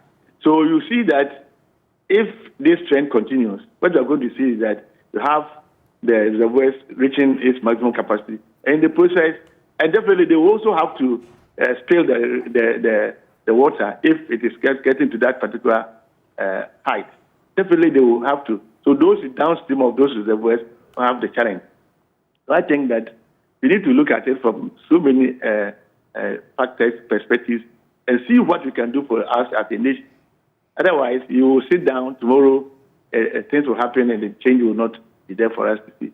So I think that for me, if you ask me, first and foremost, you should look at, because recently there were some of my students at K University. They did some work and around these Ouija dams, and they saw that there's also sedimentation levels going higher. So if you can look at that also for as a start, whether we can destroy some of these reservoirs, and then when you do that, then you look at whether people living around the areas can also give us space for the things to, rather some of them will voluntarily leave for us to demolish the properties, or they stay there for us to have these challenges now and again. So that's what I think we should be doing. Beyond clearing up the reservoirs so that they can collect water anytime we have a spillage or heavy rains, what else can be done? The concerns were raised about the estuary and the fact that at the time the dam was spilled, the estuary was blocked, and so the water could not enter the sea, and so it had to take NADMO and a couple other residents in the area to do that. Ideally, what are the protocols involved? If you have to spill a dam, say in an area like Ouija, what should the expectation be? And even whose responsibility is it to ensure that all these things are properly done? The reservoir, the silted, the estuary open. Yeah, you see, one of the agents which may be responsible for some of these things will be the Water Resource Commission. But insofar as they have given their mandate to maybe Ghana Water Company to have the reservoirs, they think that maybe it is for them to. But if you look at it from this perspective, I think for now, as we're talking about the estuary and the situation in the dam, I believe that people who have knowledge in this field, must be put together and look at it, whether the solutions can come from these angles. Because the point is that in this country, I always keep on saying that when people are designing so many things, like anything which is embankment or whatever, revolving water, they don't necessarily involve hydrologists in these issues. So what happens is that you come to see that people will sit in the office and make some of these designs, and at a certain point, they may not work to suit the situation. So if you ask me for the estuary, yes, we can look at the estuary, look at the citations, and then look at what we can do as experts in the field, so that at least we can have an idea about whether if we want to spill the dam, if I achieve the maximum flows, then the reservoirs, the estuary will be there for us to take care of that. But for now, I think that as this has happened, we have the rains have subsided a little. We have more time. Let's take maybe a few days and months to sit down as experts in the field and come up with probable solutions, so that by next year or another time when this may occur, we have had the solution, so that when it comes, the impact may not be huge, as we have seen from this particular spilling. So to me, people in the hydrology sector must come together, engineers in the field must, so that we congregate within the Water Resource Commission as the agency which is responsible for all these water bodies, so that we look at how we are going to address these challenges. And I think that when you do that, because the moment you start doing that, then you see that you have a national discourse, and the solutions that are going to come may not be coming from only one agency or a group. It may be like a global view, and we all think. And I think that when you do that, you have experts. Engineering solutions are always there. And after a spillage and if disaster, and if you go to US, they sometimes happen because people will not understand and stay away from where the catchment area. But the same way, they still come up with solutions. So the engineers are there, the hydrologists are there. We can sit down and actually address these challenges. It should not be seen as if we are throwing our hands in this place. Last I was in the program with somebody on one of the channels, and the way the person was speaking as if everything is finished. I said, no, we can have solutions. So you need to sit down and then look at all the possible ways and avenues that you can channel these waters into, including the estuary that we are discussing, including the cities that we can do. So I think that's the way I think we should go. Doc, the residents we've spoken to say, I mean, obviously this is not the first time water from the dam is being spilled. However, they see this time the volumes were so much and they didn't have enough notice. These decisions that are taken to spill the dam, I mean, considering that at the time it was also raining, have an impact on people's lives. We lost one person, and as we just saw, people's properties were also destroyed. Is there any laid down procedure for spillage of dams? Well, there is. Protocols, let me put it that way. Are there any laid down protocols that must be followed? Yes. You see, I don't know the management of the reservoir, but what happens is that if you look at the pattern and look at the rainfalls and the flooding that is coming, sometimes you have early warning. You have to give early warning.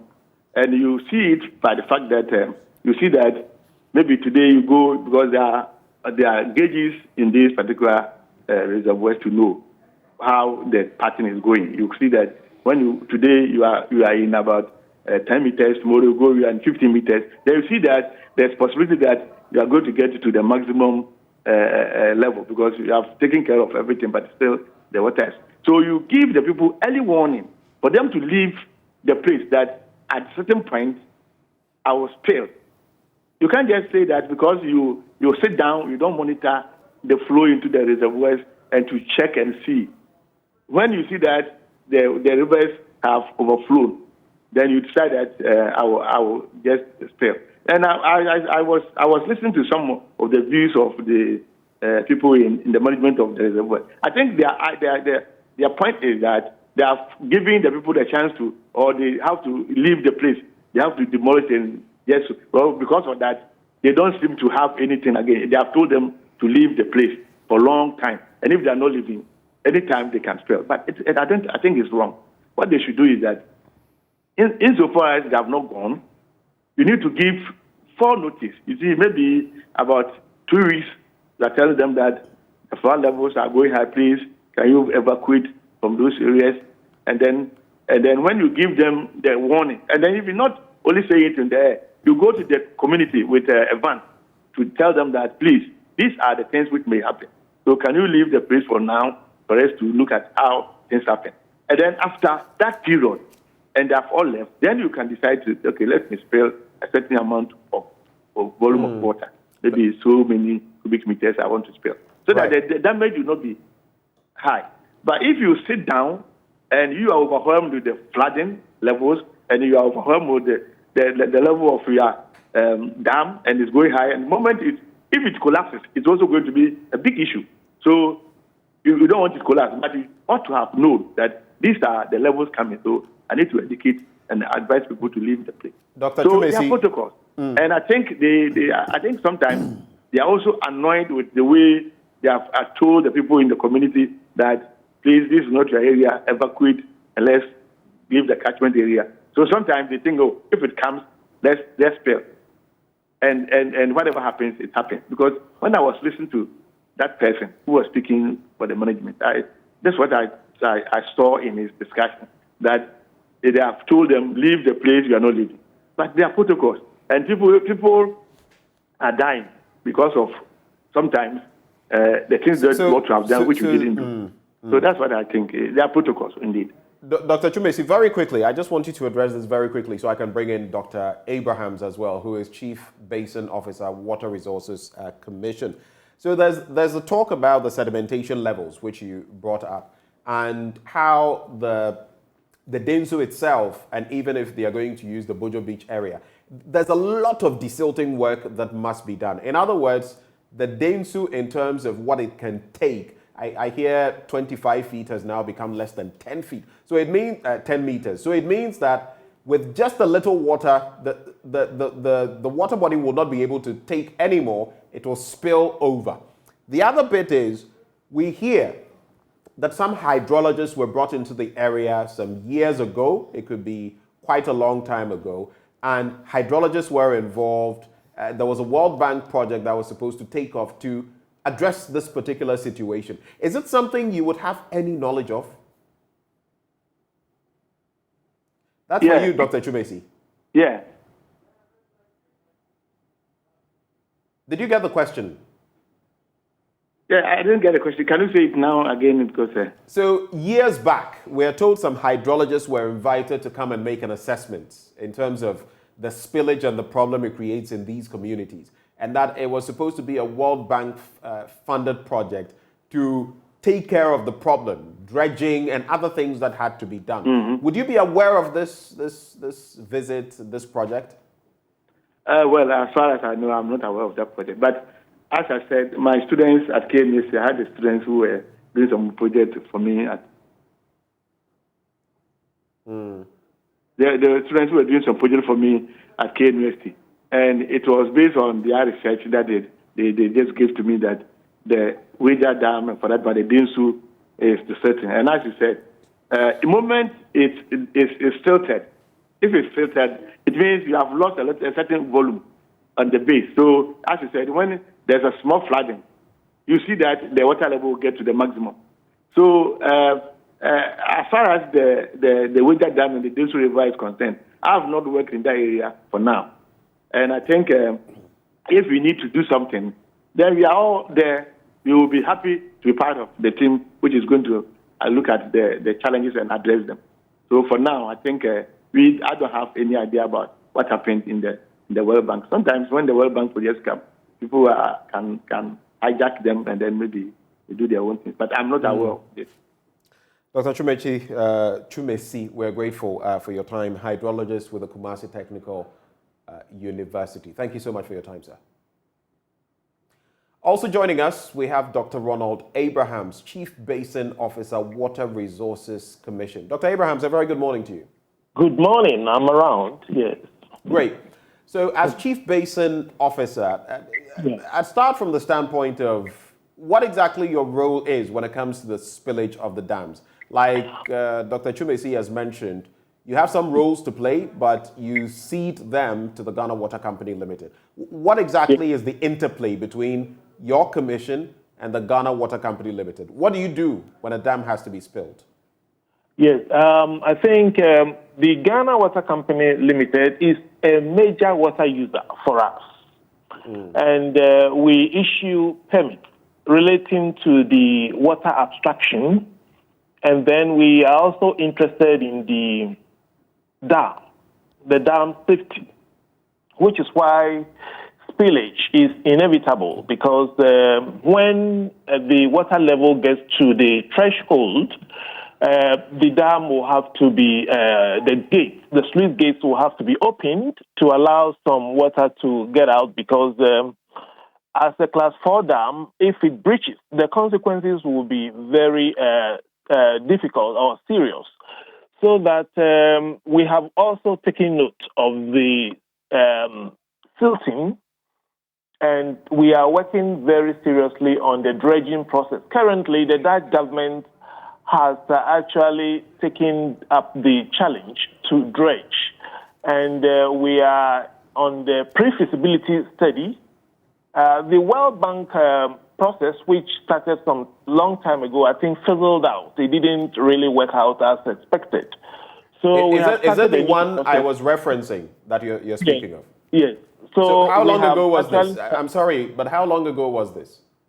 Oh, this is just within this year. You know, the past 3-4 months, we are on the pre-feasibility. We finished the pre-feasibility. We are on the feasibility, and very soon we will begin the dredging process so that we allow more volume, and then we continue to moderate the operation of the dam. We issue dam safety license to the Ghana Water Company and all other companies or entities that are into the management of dams.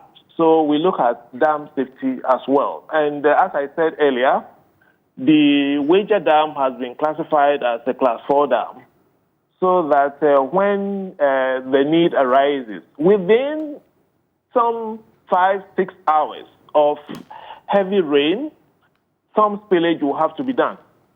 Anytime there is a need to spill water, the Ghana Water Company Limited goes to the communities downstream and advise them to vacate their places, because naturally those areas shouldn't be the habitation of human beings, because it is actually prone. So please explain two things to me. First of all, yes, I spoke to the people in the community. They say they were not aware. They were simply caught pants down, because from the time they heard that the spillage was taking place to when the floodwaters hit them, it was just about 1 hour. Yeah. 1 hour. So we've heard time and again the Ghana Water Company Limited saying we told them. It depends on the intensity of the rain.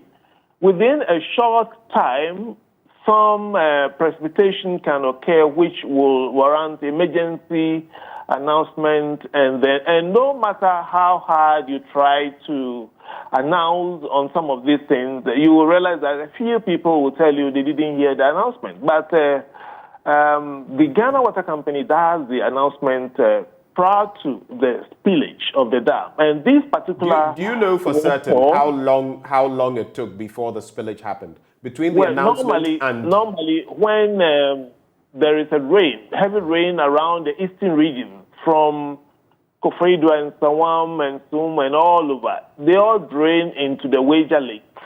And then this time around, we had it in the three main regions where that receive water from the into the Wager Dam. For instance, when it rains in the central region, there is a stream which brings the water into the area. We have the Jay River, and then we have the Okrudu River.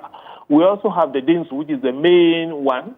And then the Dinsu is actually also fed by the Nsaki.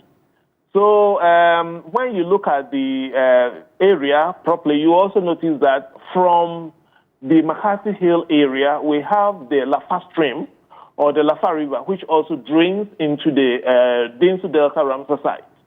So if it rains heavily in the three regions, Eastern Accra and then the central region, you will notice that all of the waters will drain into the Wager area, and the dam will take a lot of it.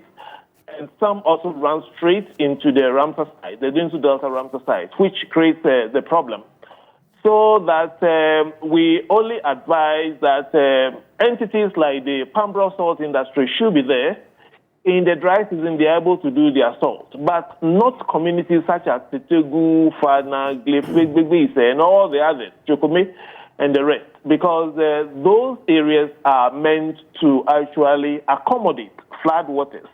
And precisely so, that is what happened just about 2 weeks ago, when it rained all over, and then the dam will have to be opened. Actually, it has 5 gates. Okay. And the threshold was actually hit, and they have to open 4 of the gates to allow the water to flow. Initially, they opened it up to 60 inches. It's an old dam, so they are still using the imperial system. And then when the waters actually were down a bit, it was reduced to 36. So now they are operating 36 inches.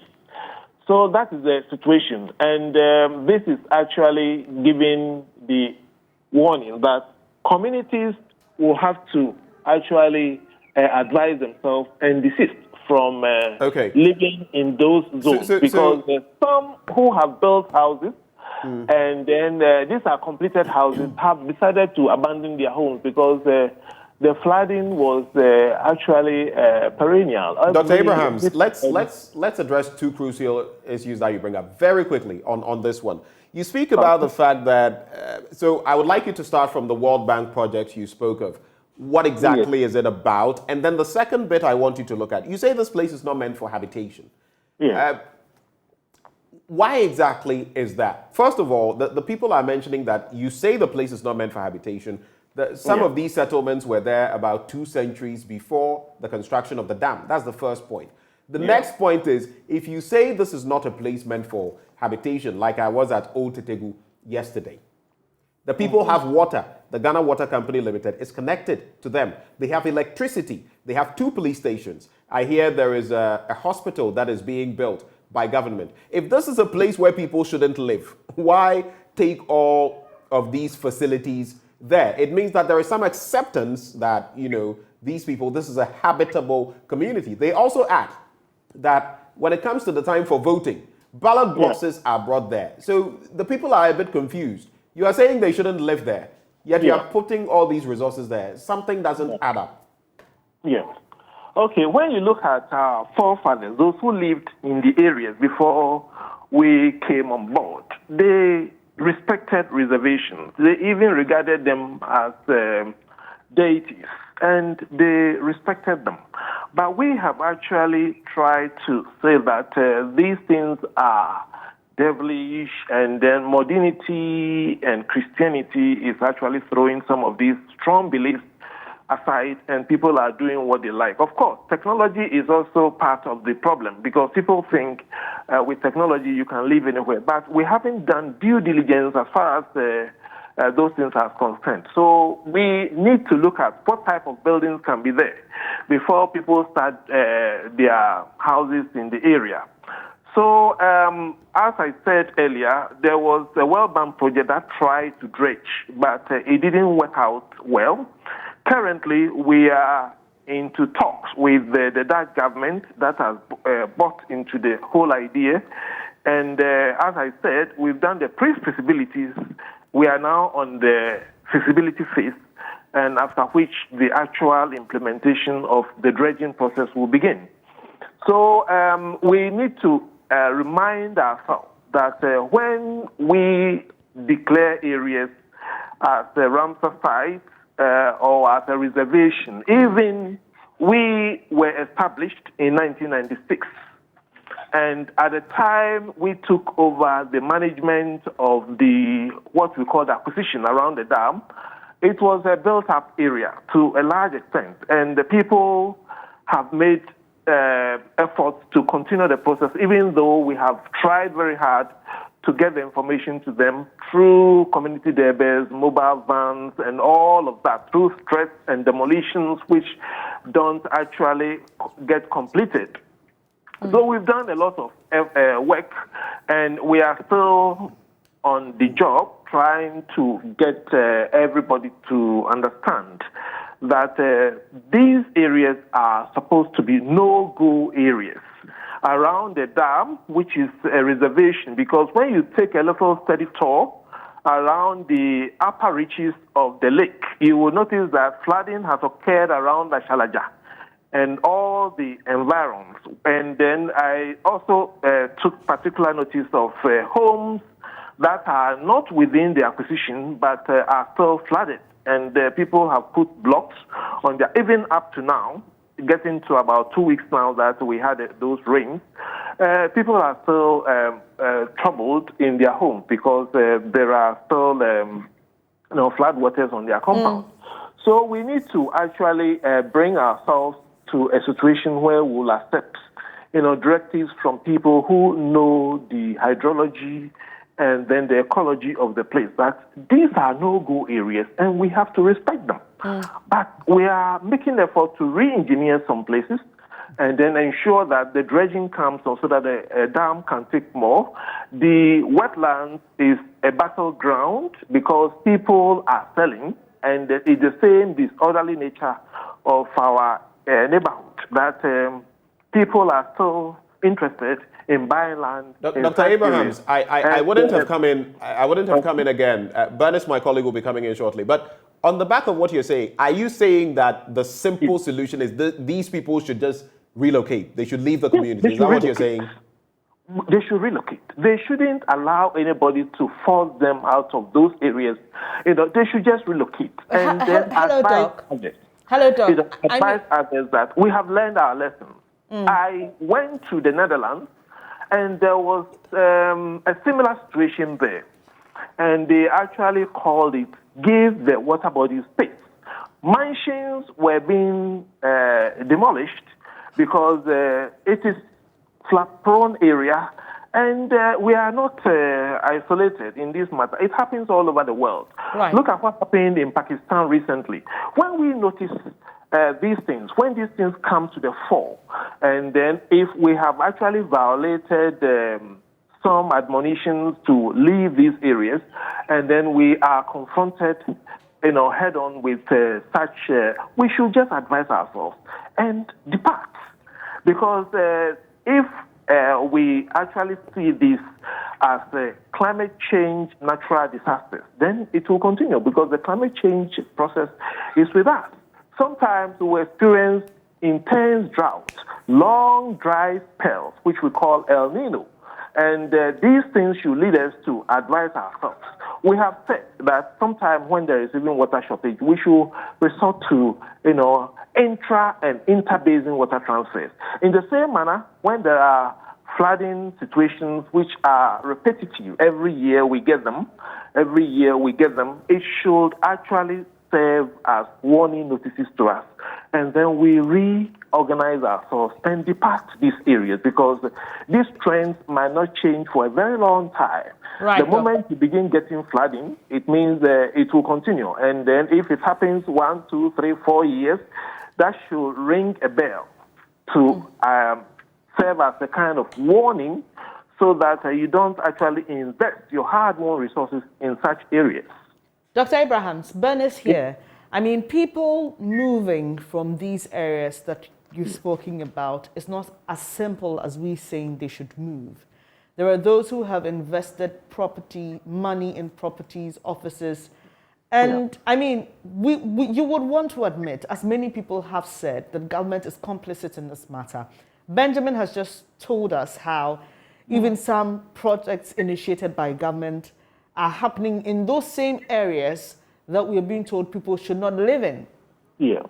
So what do we do now? There's somebody who's lived there for 30, 40 years, has his property. We have had interactions with the Electricity Company of Ghana, with the Ghana Water Company itself, that areas around the Wager Lake and also in the Densu Delta Ramsar side should not be given these services. Because when you do that, you are confirming their state. But here's the case where even when you have a kiosk and you want water and electricity there, and in the wrong location, they give. And they say that anytime you are unable to continue living there or doing business there, they will disconnect. You see, so that's the philosophy which actually undermines the process. But we have had interactions with them, and we have indicated that if somebody is living in the wrong location, we should also check. But institutional collaboration and consultations actually fall short in this particular. By the time you realize somebody has paid some money somewhere, and then somebody has actually supplied a utility on the grounds that if the person is unable to continue living there, we will disconnect and take our facilities out of the zone.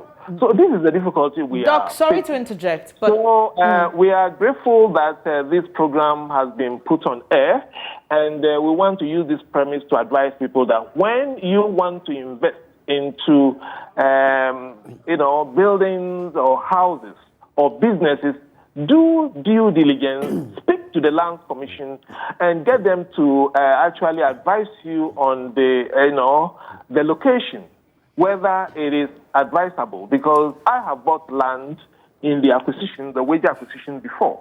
When I approached Lands Commission and they told me it is government land, I stopped the process. I didn't take my money back, but I tried to look for other sources. You can make a mistake. So Dr. Abrahams, you may be able to afford. You may be able to afford to do that. Dr. Abrahams, you may be able to afford to do that. Others may not. It's interesting. I've just got a message from one of the opinion leaders. He says, let them know even Honorable Tina Mensah, who is the member of parliament for where I went, her house was flooded. Doesn't mean she was not supposed to build there. The member of parliament. And no, hold on for me. Now, the other bit is the members of the community. They say that when it rains, they don't have a problem. You're talking about climate change. When it rains in these communities, they have no problem. At least where I went to, Old Tetegu. But it's only when the dam is spilled that they have a problem. They don't have a problem when it rains. There's no flooding. It is when there's spillage, without informing them, without going through the protocols, that is when they have a problem. How do you address these two issues? Yes, I think I've already mentioned that we can have the dam spillage when nobody is expecting. It depends on what happens with rain. It's just a matter of intensive rainfall, and that can happen at any time, even the off-season periods, dry season, we could have unexpected rain. And these things are happening because the climate is changing. So that if these are the consequences of it, then you should know that if you are living within the flood-prone areas, of the dam, you have to advise yourself before it gets too late. It is true that people who are in politics, like you mentioned one MP name now, whom I know very well, we should be careful because when you are in a zone and then you realize that this zone is prone to flooding, anytime it rains around the 3 regions I mentioned, and the dam will have to be opened, I will suffer these consequences. You have to adjust. You have to. Hello, Doc. Hello, Dr. Abrahams.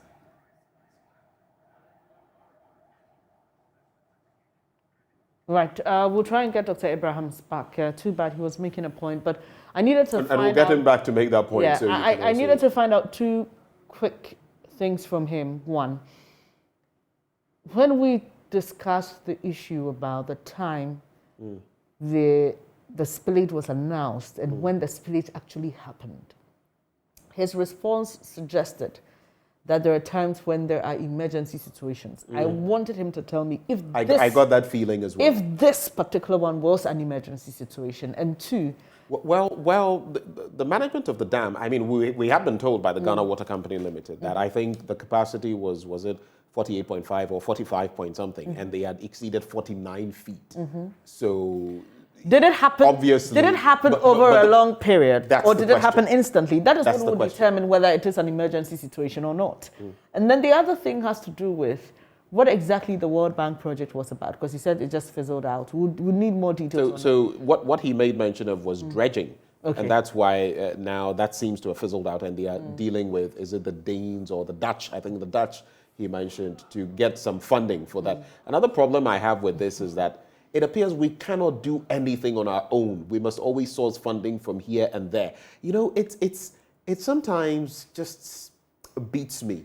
Nothing that is, we can always find money for some of the, silliest things to do.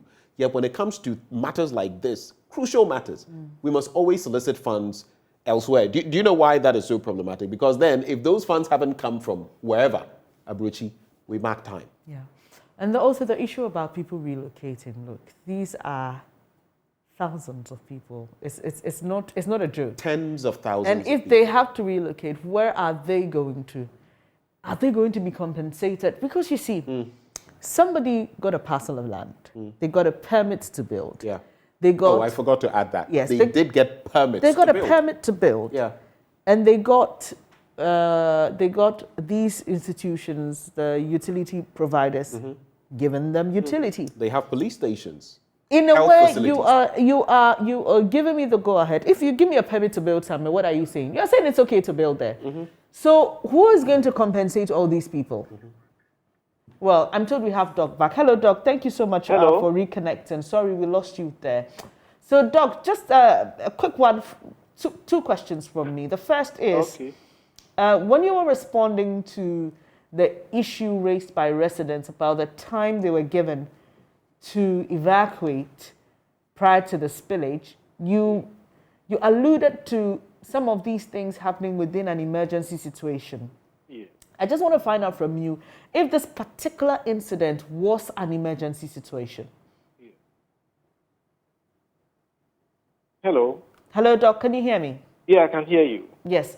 I'm asking you, what happened that led to the spillage last week? Was it an emergency situation? It was. It was an emergency situation. And in emergencies, sometimes the notice can come very briefly, and then you have to actually run if you're already in the zone. But I was saying that we don't have to wait until the emergency actually arises.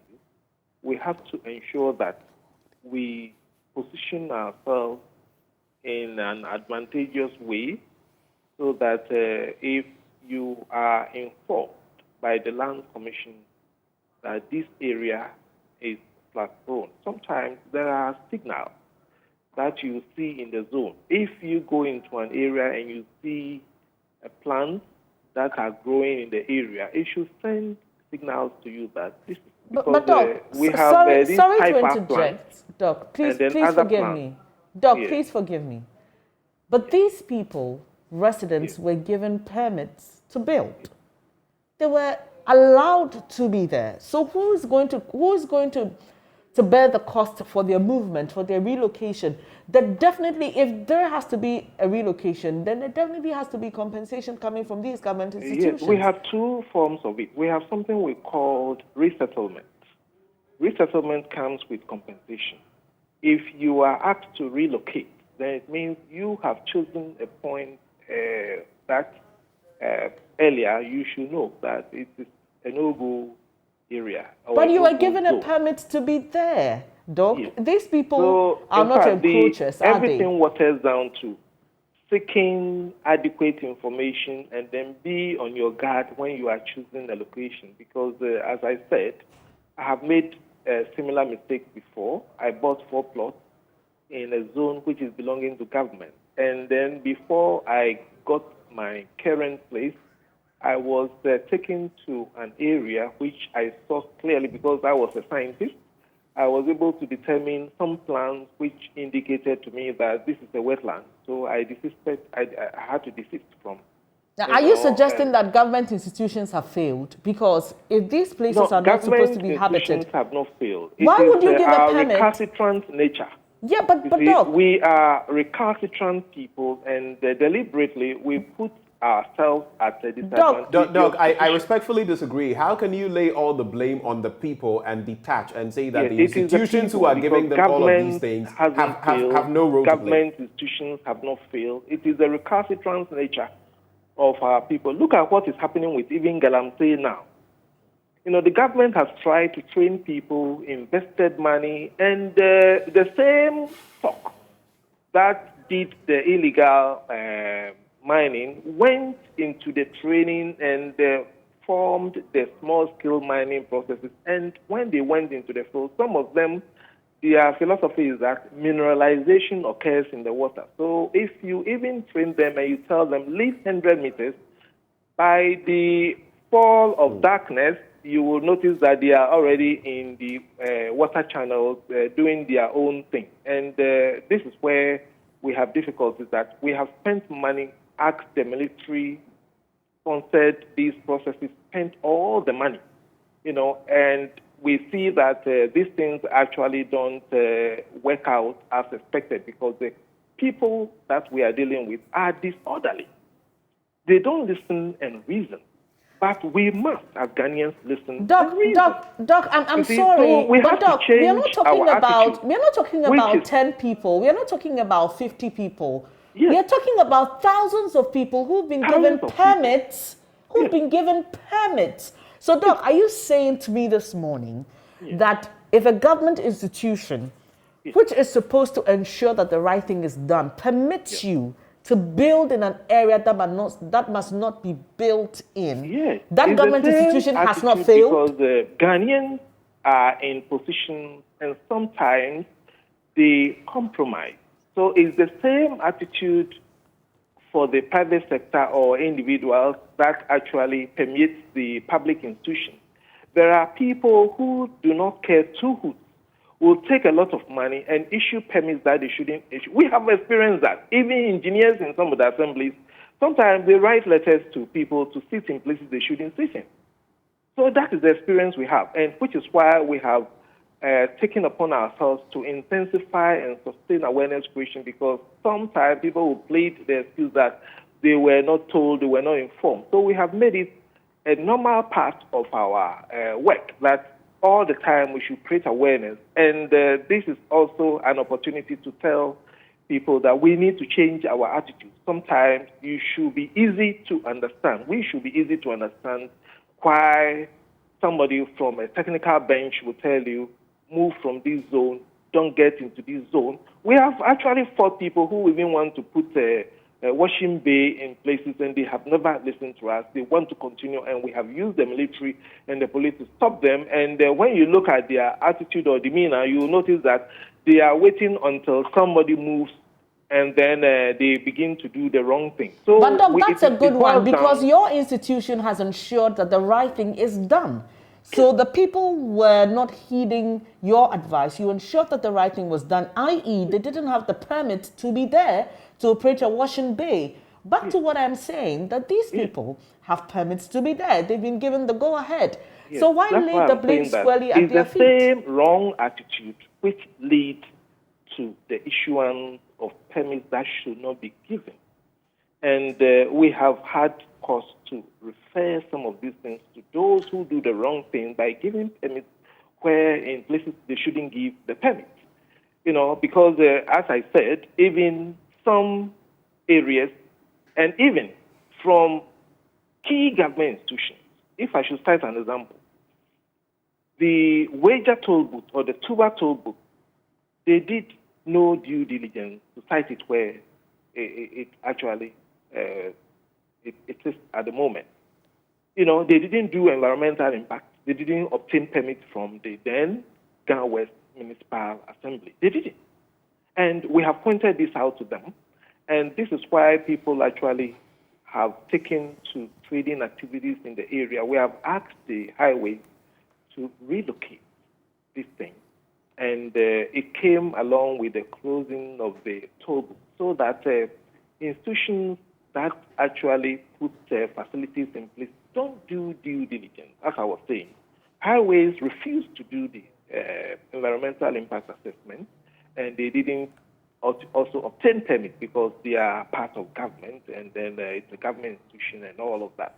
So we haven't given up on educating people, telling people to actually follow due process when they have to put facilities and houses or factories or anything around. We are into a similar situation where people, in the name of 1D, 1F, are attempting to put factories within the no-go zone of the Wager Lake. And we are saying no. The people would just take us round, hand us over to politicians to speak to us, and we still keep our guns that in as much as we have not repealed a law, which is 130, Executive Instrument 130, 1977, we cannot agree with any organization, you know, as far as putting a 1D, 1F facility somewhere. You know, we can't do that. And those who are into the investment of such things are not listening to us. So it boils down to the recalcitrant. When you move a little, you can't be there 24/7. And within some 2 days, maybe over the weekend, when you go back, a war which has started, we will write on it and tell you, stop. And we will be organizing to demolish. By the time we realize they put a gate, they've done this, they've completed the war, and then they are still seeking ways and means to even attempt to get public officials corrupted. Right, Doc. We need to. We are running out of time. To actually buy into their wrong idea and issue them something which is not permit as such, but maybe sometimes you find a letter which has been written to weaken the stance of public institutions, and these things come to the notice of those of us who are into the regulatory processes, and then we actually get surprised that people who are in authority have compromised. Right, politicians civil rights or human rights activists, and sometimes we get attacks from even journalists who do not see point to our viewpoints and then want to argue with us. So we have to love our country and show some sympathy that we must develop. And it shouldn't be the disorderly approach to things, but we must be orderly. Sure, Doc. I mean, quickly and briefly, the Ghana Water Company says that they have received indication from the Meteorological Agency that there will be more rains in the coming days. Yes, and it's already happening. Yeah, so what's being done? I mean, we know that we've been told that some dredging needs to be done. I've been on TV and radio programs so much in the past 1 week. And everywhere I get to, I try to emphasize the point that the rains are still coming, so we have to be careful. If you are living is there some dredging going on? Area and go back there, because you could be killed overnight. Is there some dredging going on? Yes. Desilting? Yeah, desilting will start very soon. As I mentioned earlier, we are actually far into getting the partnership going so that we can really dredge areas and allow more water to be accommodated. Is that work? Sorry, where we have to. Is that work being done on the estuary to ensure that it's not blocked when there's another spillage? Yes, NADMO has actually helped to create some large channels to allow the water to flow freely. So those who are in the zone, they are having a momentary relief, but it is not the solution as such. If NADMO has worked to create channels to actually allow the water to drain quickly into the sea, you should also hurry up and leave the zone, because this situation will not stop.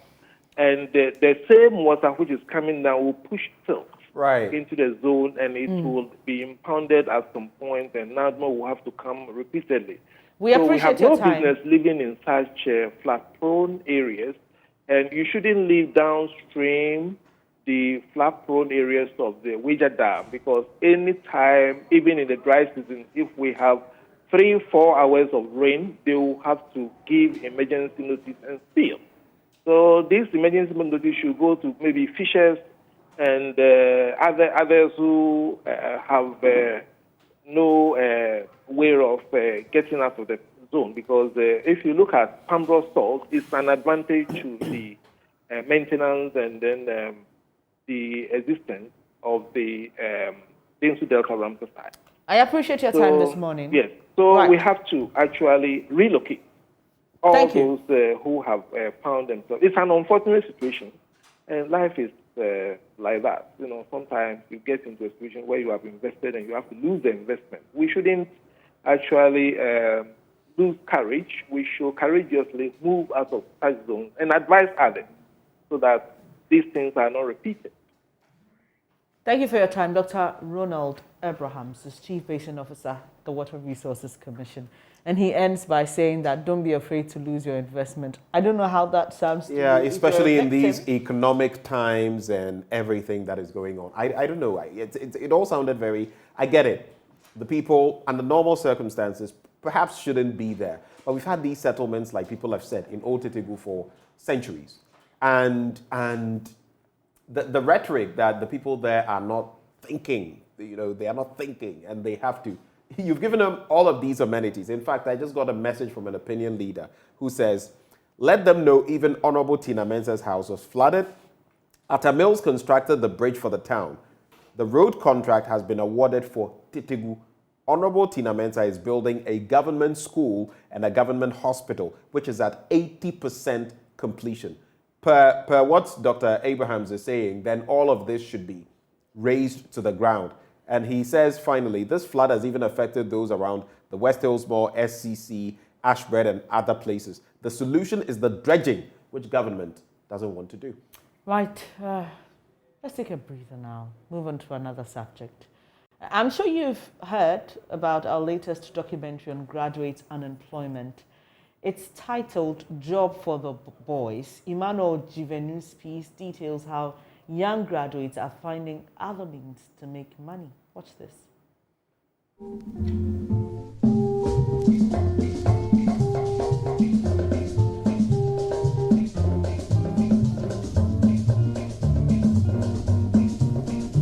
Ghana became the first African nation to achieve independence from colonial rule on the 6th of March 1957. There was much jubilation and hope that it would pioneer the way toward rapid growth and development for Africa as a continent.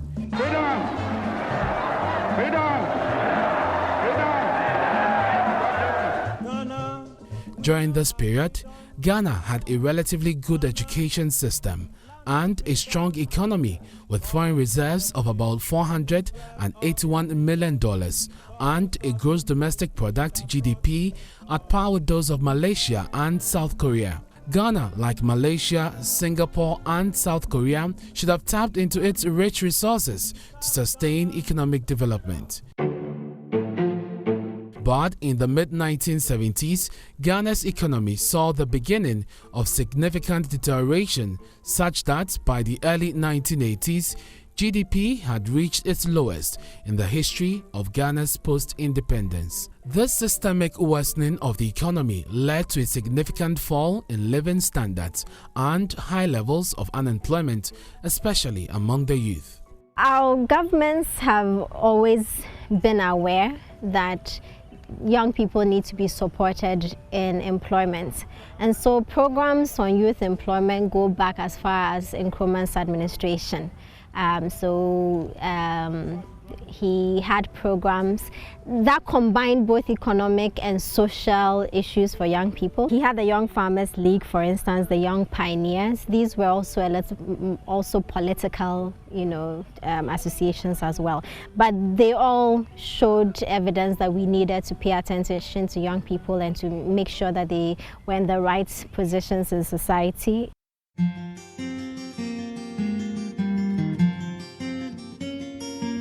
30-year-old Oscar is one of the millions of unemployed young Ghanaians. He lives here at Konkomba Bola Top, a growing slum in the Greater Accra region of Ghana. My name is Oscar Theophilus Ibrahim Kakari, and I'm 30 years old, and I'm the first son of my parents. Oscar completed his tertiary education in 2017, but has never been in a long-term employment. While on the academic ladder, he never imagined that a search for a job in a resource-rich country would be a daunting task. After graduation, it's been 3 years now, unemployed. Talking about this white-collar job. I've tried many possibilities, send my CVs to institutions, I send them online through Gmail, but I don't get any reply from them. So I have to just hustle. As in, find ways and means to feed. Sometimes I have to starve to just sleep, so that I hope that the next day I might get fed or something like that. So I have to sleep overnight, or sometimes I have to drink water. Oscar struggled to put himself through school with support from a single mother. When I was in school, secondary school, I was owing, I think, 1,003. And my mom took me to Shekai Sikwe. He was the one who paid for my institution in Temasco. And I got admission to Accra Poly. For that one, I have to work and go to school at the same time. When I was going to school, I hope that my certificate will grant me this white-collar job. But I think during the line, things changed. My sister has to drop out of school just for me to graduate. And after graduation, this sacrifice, after my sister sacrificing her education for me to graduate, after that, I don't get a job. It seems a bit stressful and depressed. When you go for an interview and they ask you, where do you stay? You don't have to lie, you have to say the truth. And when you tell them you are from Konkomba Bola Top, they have this bad perception that you're a bad boy. And in so doing, you don't get much youth to be employed. There are so many youth in these ghettos that are very smart. And they have qualification, but due to some small circumstances, this is where life has brought them. The truth is, the country's economy simply cannot absorb him and millions of other graduates. He is pushed to the edge of society to slum it hard in this shanty town. He and his cousin survived by cleaning silver jewelry for a poultry. As for my junior brother, I was the one who advised him to use his handiwork, that is silver shining and necklaces making. Yeah, so just over there you see a small shop. Yeah, that's how we benefit. When we get a customer, we wash one chain is 10 cedi or 5 cedi. Yeah, we feed on that hand to mouth. I can't go back to depend on my mom. Since she's now feeding like 2 people now, and I'm the oldest, I need to prove something to them. So I have to just come outside and hustle. A friend gave me this place to come and lay my head on. I don't want to go back home looking disappointed to my mom. Oscar is thinking of where the day's meal will come from. Just like other slum dwellers here, 3 square meal is simply a luxury to Oscar. Today, they are lucky to have a tin of milk to add to their regular meal.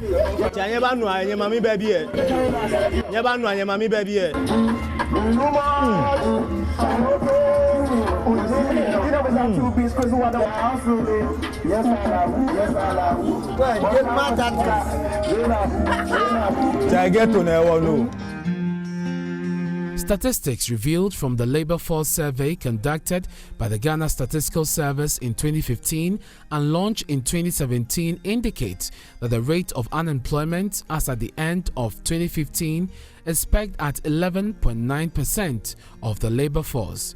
It shows that whilst 25.9% of the unemployed are youth, about 11.7% of the employed population are underemployed. Unemployment remains a global issue confronting both developed and developing countries.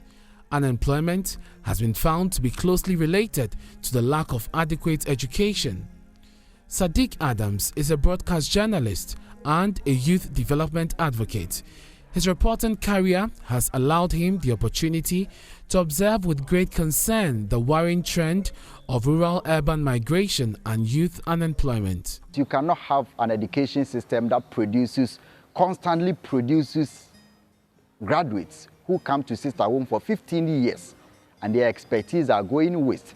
You cannot continue to have over 60% of your labor force going about and wandering and not knowing exactly what to do to put food on their tables. We have large members of the family in the villages who want to do farming but do not have the enabling environment to do. So they have to move to the cities to choke up the cities and then create a very, very unconducive country that we all live in.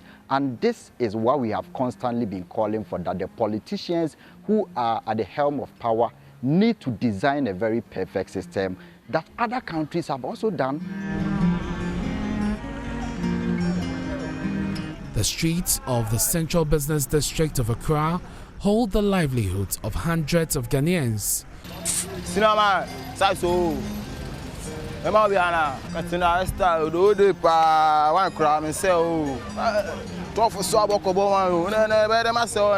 23-year-old Razak dropped out of school due to the inability of his parents to sponsor his education. Today, Razak makes these sandals for sale on the street of Accra. Me myself, I just hustle from childhood to this, so every day I hustle. I don't get one day cry, I feel good cry, every day I hustle. Because when I start from school, for the meantime, at the complete school, I don't get anybody to help me, so I want to start hustle. I start hustle by myself. Every day I hustle. That's why I see myself. When the moment I wrote BC, when I see my back, I don't get anybody to help me, so I just start hustle. It will be better for me to hustle, so I can't say anything. It will be hustle race now inside. He traveled from his village in the Ashanti region to seek a future in sandals making in the capital, Accra. The 23-year-old laments the infiltration of the market with foreign goods. He has lost many of his customers and gradually throwing him out of business. 1 for 20 Ghana. You go buy this thing, buy this. You do and finish, nothing there inside. But still now, you get some small things there inside. That's why you are saying this thing there, nothing there inside. Nothing there inside. When I get a job to that, stop this. So this one, you go. You see, is it not a good job? It's a good job, but the material, those people bring the materials, This one, they cost you go buy this, you buy selection, you buy bona, you buy this. The moment you do and finish, nothing there inside. So you are doing for them. Those people go bring the goods, you are doing for them. Those people go buy, bring the leathers and the bonnet from China. The thing they cost, you can't buy them. You won't do them small. Nothing there inside. When I get a job today, I'll stop them. Cannot be traveling to Libya, to Singapore, to China, to go and import things and come back home and sell to people who can produce same. I think we are in a very, very bad situation. As a country now, we must begin to think that if we do not wake up now, the future will be very, very, very bleak. It's already bleak. It's very gloom. And it's a point in time that Ghanaians, and especially the youth, who we coin as the future of the country, needs to take the future up. The COVID-19 impact on the economy has only made things worse. Most businesses are not in the position to hire. Due to this coronavirus outbreak, the factory I was working with, they laid off some workers, and I was part of them, so I have to come over.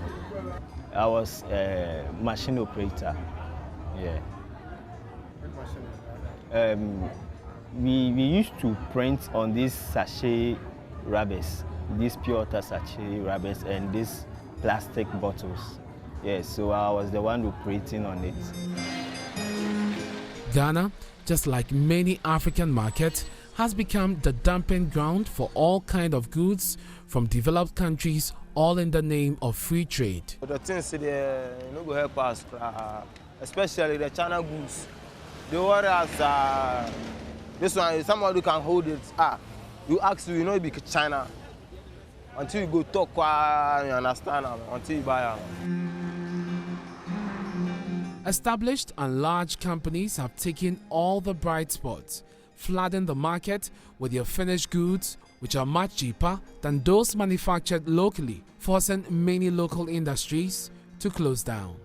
Because of this situation, people like Razak and his friends are left frustrated and disillusioned as it becomes difficult to compete. You go buy leather, one year small thing, you mark out, you don't get nothing.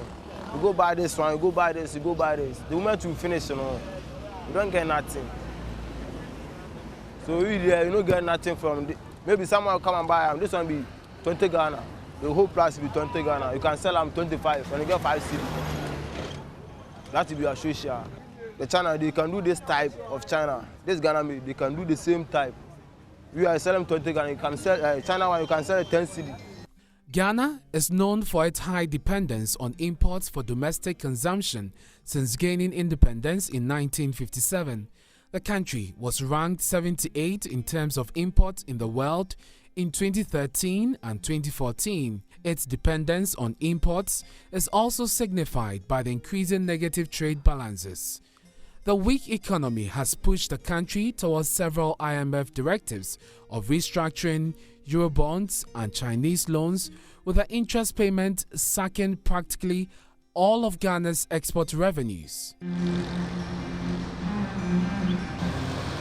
Ghana has an abundance of non-renewable natural resources such as cocoa, gold, timber, bauxite, manganese, industrial diamonds, and more recently crude oil, but with little economic growth. The present question for many individuals such as Razak, Oscar, and the millions of Ghanaian youth is whether our natural resources are a blessing or a curse. Our leaders misuse our natural resources in certain ways that when, like example, cocoa, when they import and export, the money they get, they invest directly into political businesses. And sometimes during this election, they dash out, they bribe some of the youth just to cause violence during elections. And I think instead of bribing the youth, why don't you find that individual a job to do? Instead of bribing them, why don't you give them work to do? The government can come up with any structure or any terms of building a manufacturing company that can help the youth to be employed. If you build a manufacturing company, you can train them in specification to help them to operate on machines, maybe carting or carrying of loads. In so doing, they have something to do. Due to high cost of accommodation in Accra, Razak cannot hire any decent place to live. If someone rent for me, I would like them, but me myself from there, I can't. Maybe Accra, you want to go and rent a house with the cost, you can't. Always, we sleep outside. All the time we do outside. So until we sleep, maybe 1 or 2:30. Maybe some people are roaming about. We are sleeping in the market too. Some people are roaming about until they be quiet, until you sleep.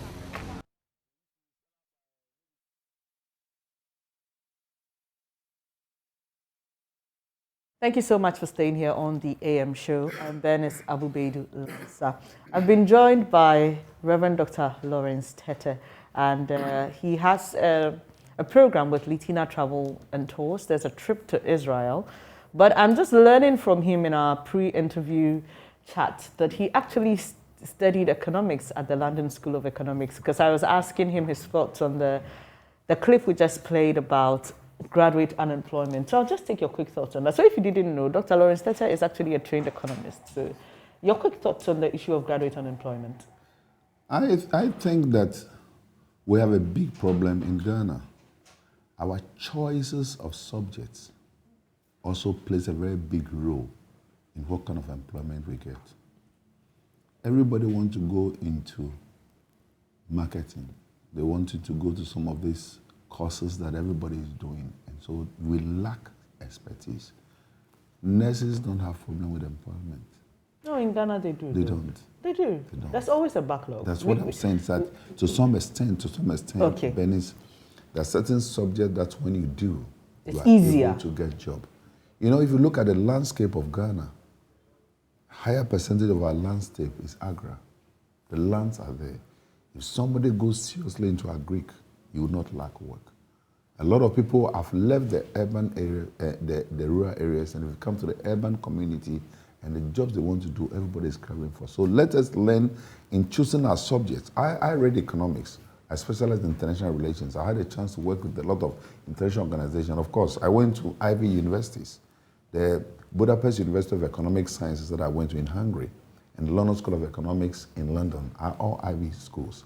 And I can tell you that over the years, I've noticed that the choices of subjects we choose in school determines even how quick we get jobs. So I will encourage that moving forward, our young men and our young women should not just rush into subjects everybody is doing. There are certain subjects when you get to do, getting work becomes easier. Because whether we like it or not, in the trend and the environment we live in, unemployment will be an issue. And so we must wisen ourselves up to be able to get into areas of subjects that can get you a job. Like you are happily working for JoyNews. Interesting. Some have said maybe instead of, everybody rushing to do all these white-collar jobs, you should find a skill, polish your skill, nurture it, and then maybe something like football, because I know you're interested in football. Ghana is going to the World Cup. Very much so. In fact, I whether I'm the de jure or de facto chaplain of Black Star, I am. I love that. Okay. And so we've led them to prayer. We've counseled most of the players. And of course,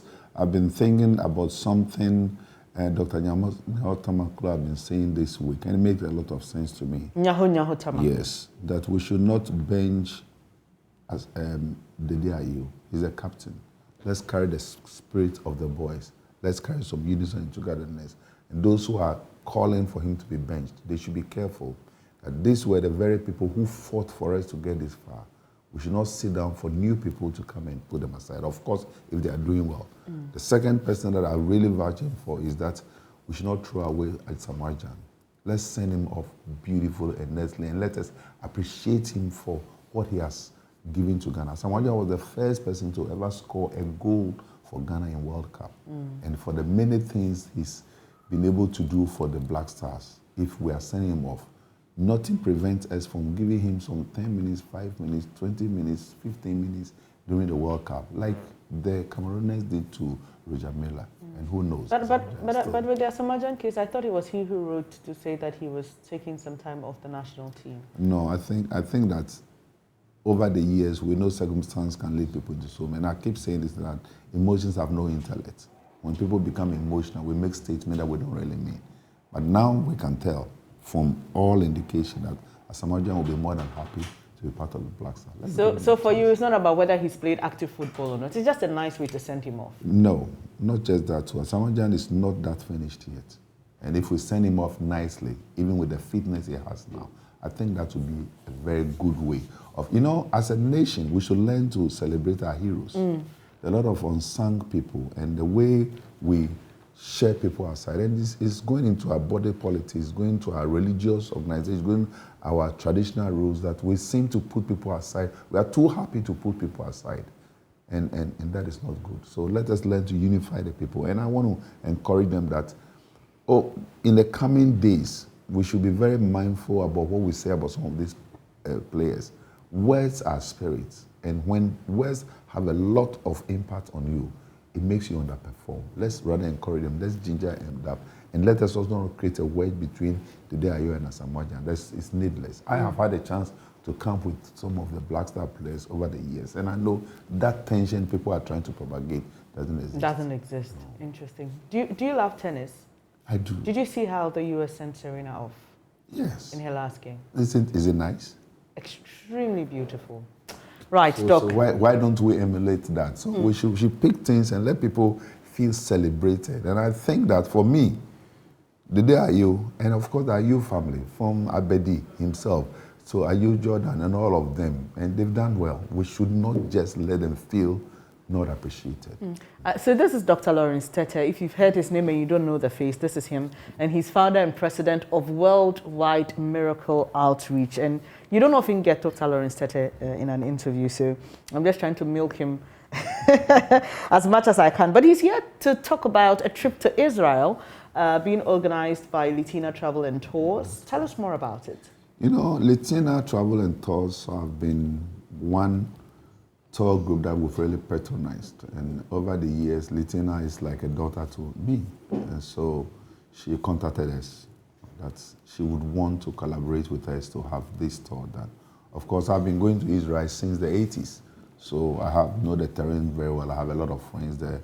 We have a very good platform there. And so we are spearheading it for her. So I'm going to be the anchor of the program. And we are taking a lot of people to Israel, but a lot of well-meaning people who want to go and explore the land that is flowing with milk and honey. And a lot of things people don't know about Israel at all. It's only in Israel one sheep can give birth to about 20 lambs.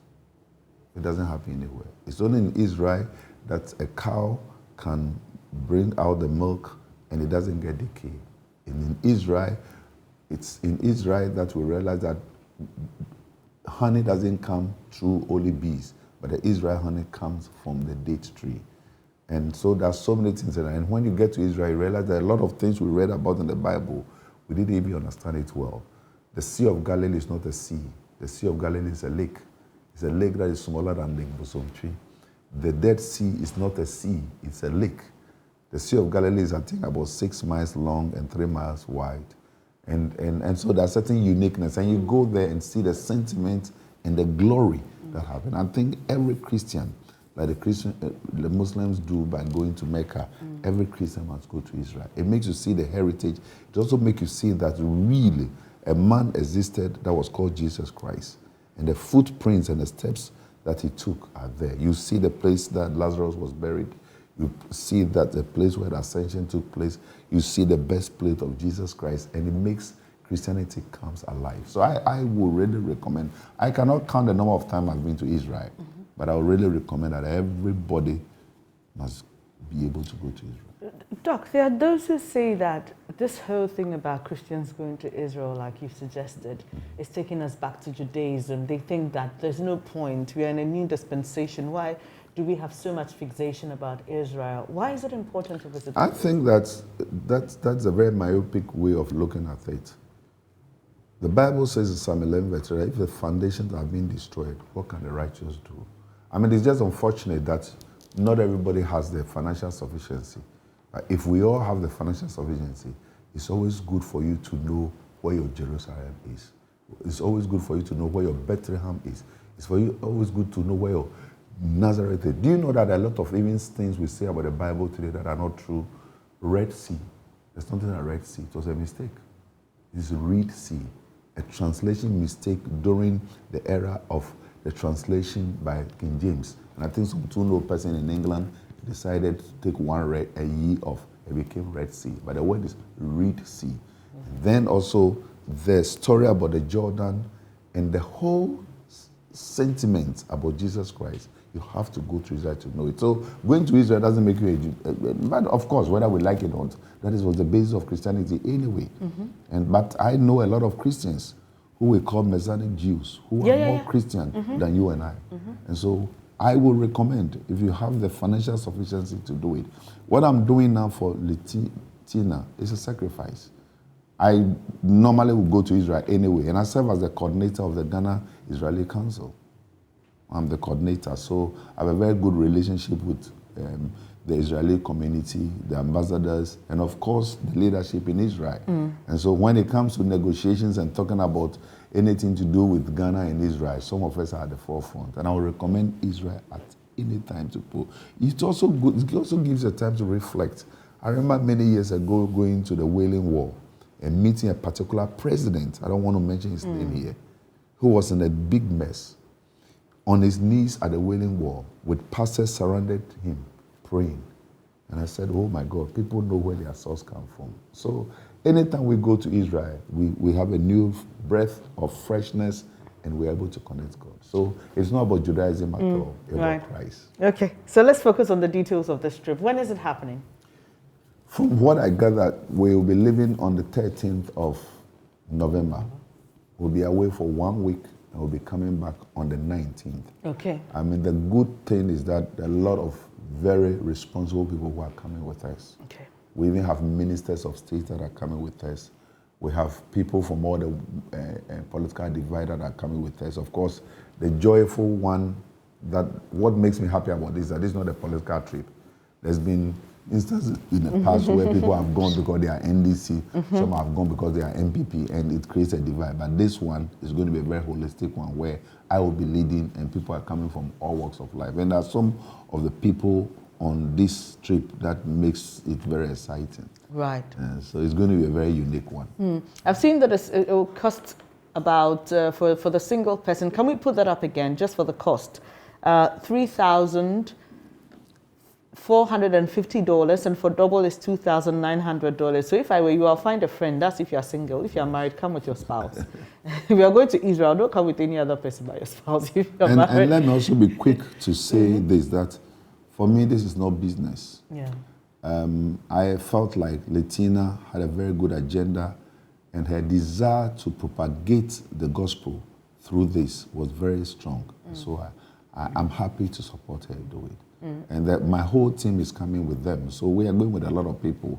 But the beauty of this program is that a lot of pastors and leading Christian clergies in this country are happy to come with us. Definitely. And please make up your mind quickly, the way the dollar is behaving, so that, just pay early so that you can sort everything. Yeah, we have a deadline. Yeah, the on last the 19th. time I spoke with Latina, I don't know why she's not on this program with me, because she's outside there. I saw her. Oh, Latina, she'll come to show her face at some stage. I realized that the deadline for the registration is the 20th of this month, which is okay, October. Yes, because of course they have to apply for the visas, and it takes about 10 days for the visas to be ready, so you need to do everything in order. There are people who wait for the very last minute to come. And let me be very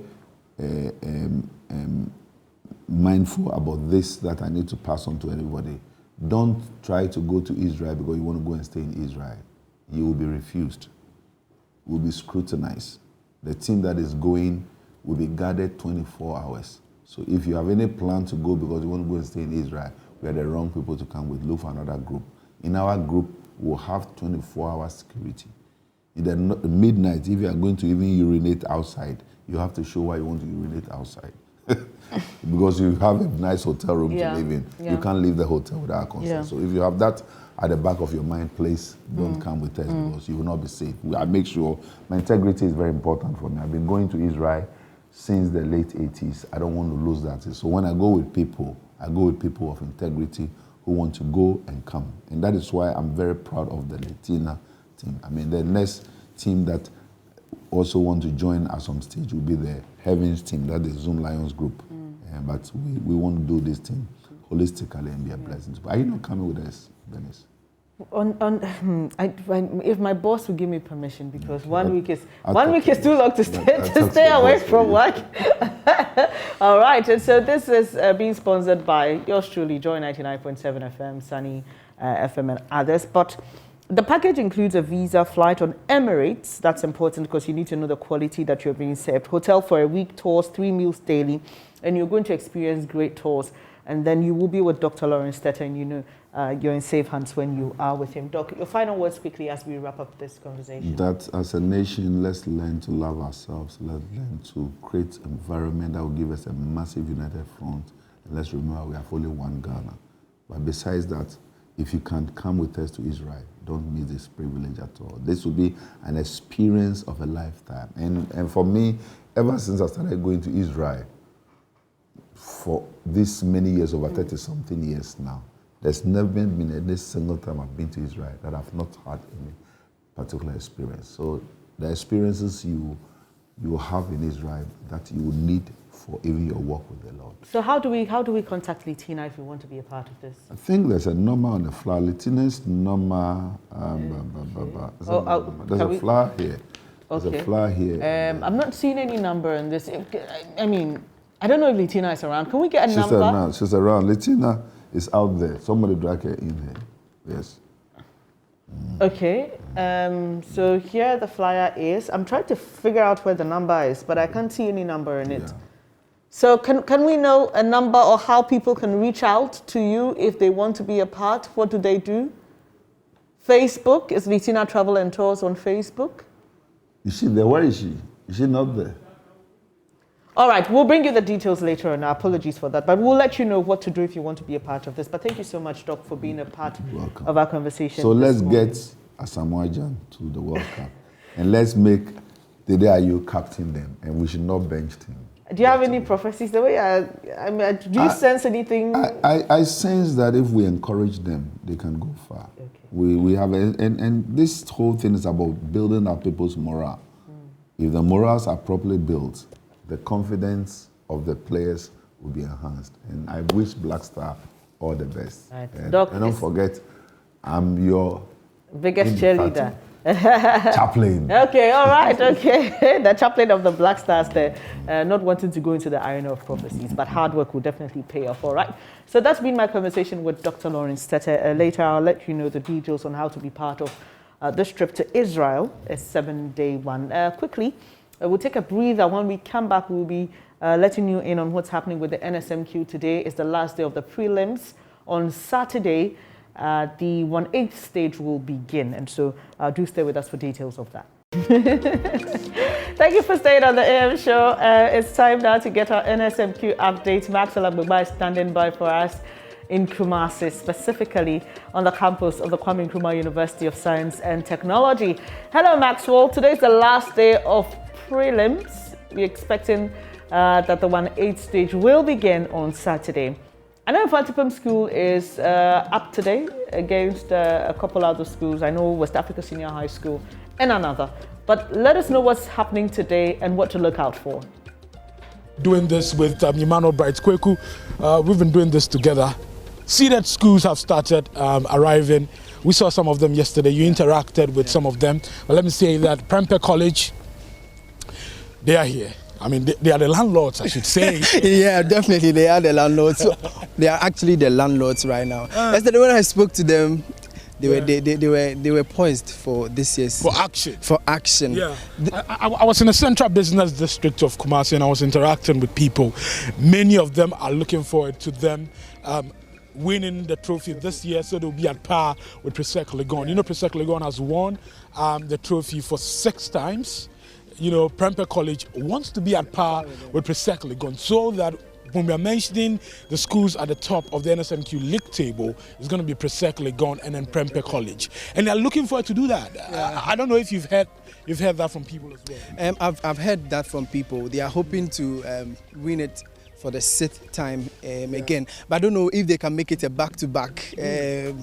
It might be difficult, but hopefully they will get there. And particularly the OWAS guys told me when I was engaging with them, they told me it's because this time they don't have the likes of Eden, those who represented them last year.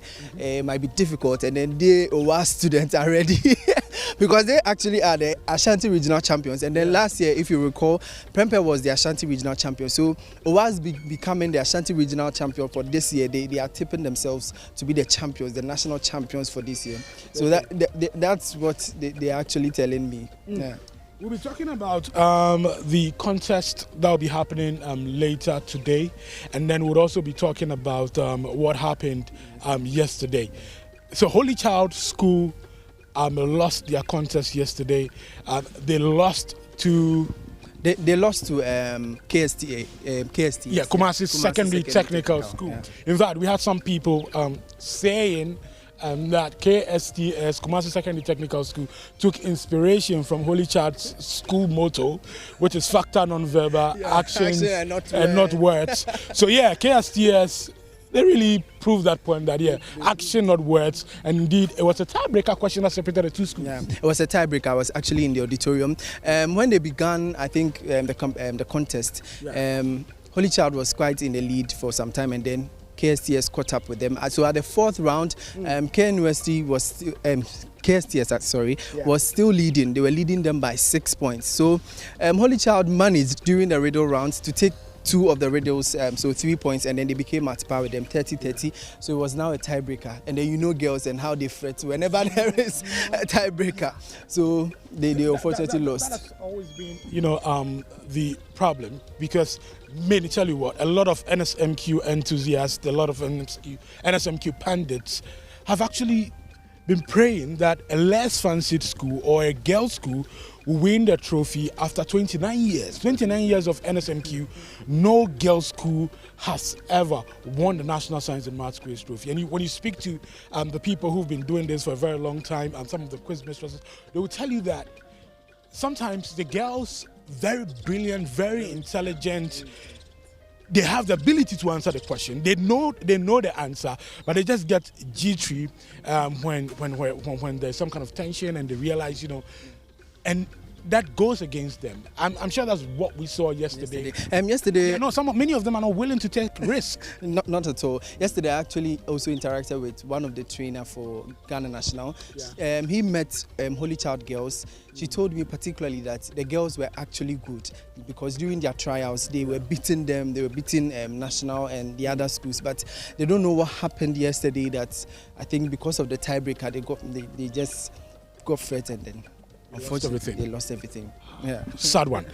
But another big one that we will talk about right now is the contest at the KNUST SHS Auditorium. We had Shama SHS, Notre Dame Seminary SHS, and then Notre Dame Girls SHS. At the end of the contest, it was Shama SHS 46 points, Notre Dame Seminary SHS 43 points, and then Notre Dame Girls SHS 22 points. Shama Senior High School, we are not surprised because they came into this contest as the reigning Western Zonal champions. I was in the Western region with them during the regional qualifiers. They qualified in the zonal championship. They beat Ghana Secondary Technical School in their own backyard. They beat St. John's. They beat Archbishop Potter Girls. They were simply unstoppable. And yesterday, when you interacted with them, they were telling us that in their subsequent contest, they were bragging actually that they were going to score 5 billion points. They said they are going to score 1 billion. 1 billion points. Oh my God! Actually, they told us Jehovah Shammah. So we should expect something. So that's an attribute from God. They're saying it's Jehovah Shammah. So this year they are winning the trophy. They are sending it to the Western region. So perhaps after GSTS won in 2012, maybe they will be the first school to win it for the Western region yet again. And then funny thing, yesterday what happened during their contest with Notre Dame girls, you know, Notre Dame during the first 2 rounds they scored 0. It was quite shocking. The first round they had 2 points, and then in the next round the speedways they scored 0. So the girls were just down, and when you interact with them, it was really a sad day for them. They were hoping at least they could get something and then qualify as a losing school. But unfortunately, I don't know whether they will qualify or not. Let's talk briefly about this other shocker, then we'll move to the Infantsipim contest. You are a MOBA. We're going to talk about your nemesis, the 1/8 stage. We're going to talk about that. So another shocker was Twase Senior High School. They beat Laboni Senior High School. Yes, at the end of the contest, it was Twase Senior High School, 28 points, Laboni SHS, 27 points, and then Ola Girls SHS, Kenya, they had 16 points. Were you shocked? Twase SHS? Twase SHS, well, I was a bit shocked. I was hoping the Laboni SHS guys would do something more, because in my earlier interactions when they came, I could see they were poised for action, but unfortunately they lost. I'm sure even in the Greater Accra region, they are kind of there, they are at par with the Presecans and the Chimotans and the rest, but unfortunately, Twase I didn't really expect. But I think over the years, Twase has been improving over the years, so probably it wasn't so much of a shock to me. It wasn't so much of a shock to you. Now let's go to the biggest contest for the day. 9 contests happening today, but the biggest is the contest, the last contest for the day happening at the KNUST auditorium. We have Infantsipim School in that one, Infantsipim School, West Africa Secondary School, and then we have Sandema SHS. Now, let me tell you something. Since 2019, Infantsipim School, they've not gone beyond the 1/8 stage. Yes, you'll be surprised. In the year 2019, that was when they suffered their biggest loss to their arch rivals, St. Augustine's College. In that contest, St. Augustine's College, they had, I think, 58 points. And then Infantsipim School had 38 points. And then Swesco, they had 10 points in that contest. Now, guess what? In the year, so that was 2019. And then in the year 2020, they got kicked out again at the 1/8 stage by Kumasi Academy.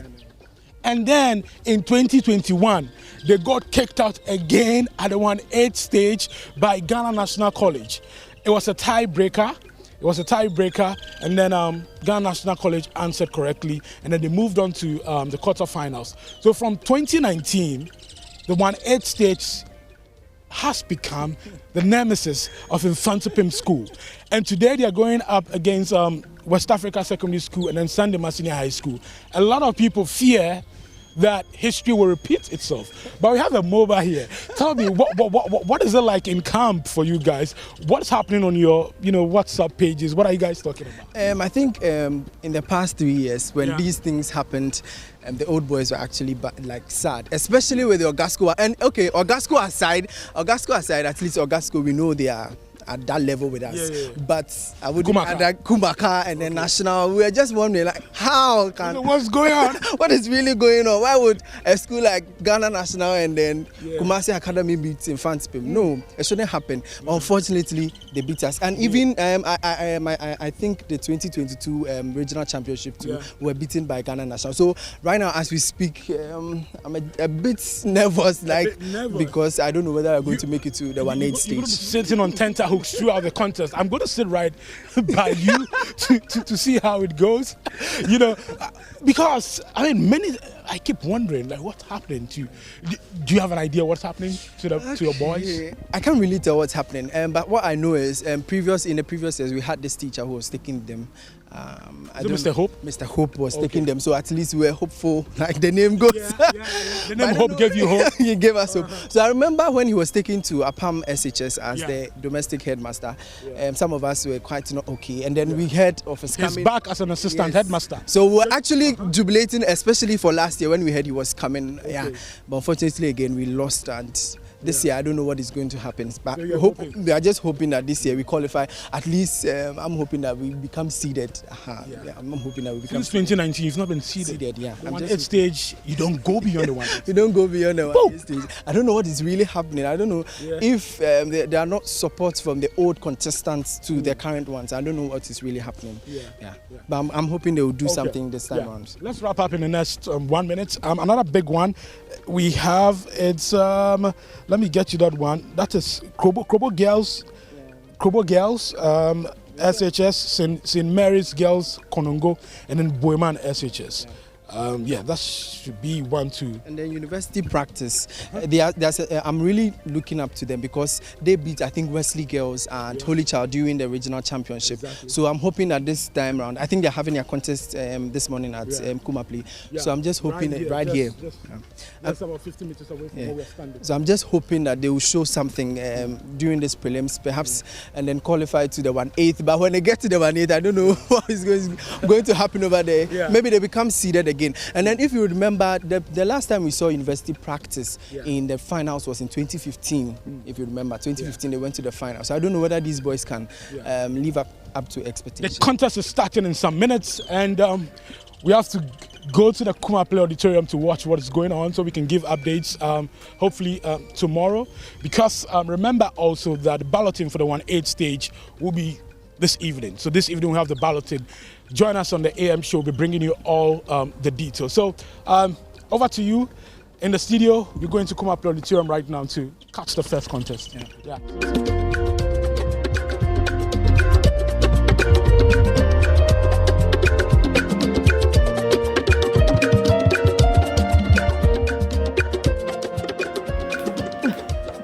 All right, Marcela Baba and Emmanuel Bright-Kwaku, they're giving us all the details about today's contest and what to look forward to. And so do stay glued on your TV sets. On social media, we are giving updates as well. In fact, on the JoyNews page on Facebook right now, we are streaming the first contest which they just spoke about.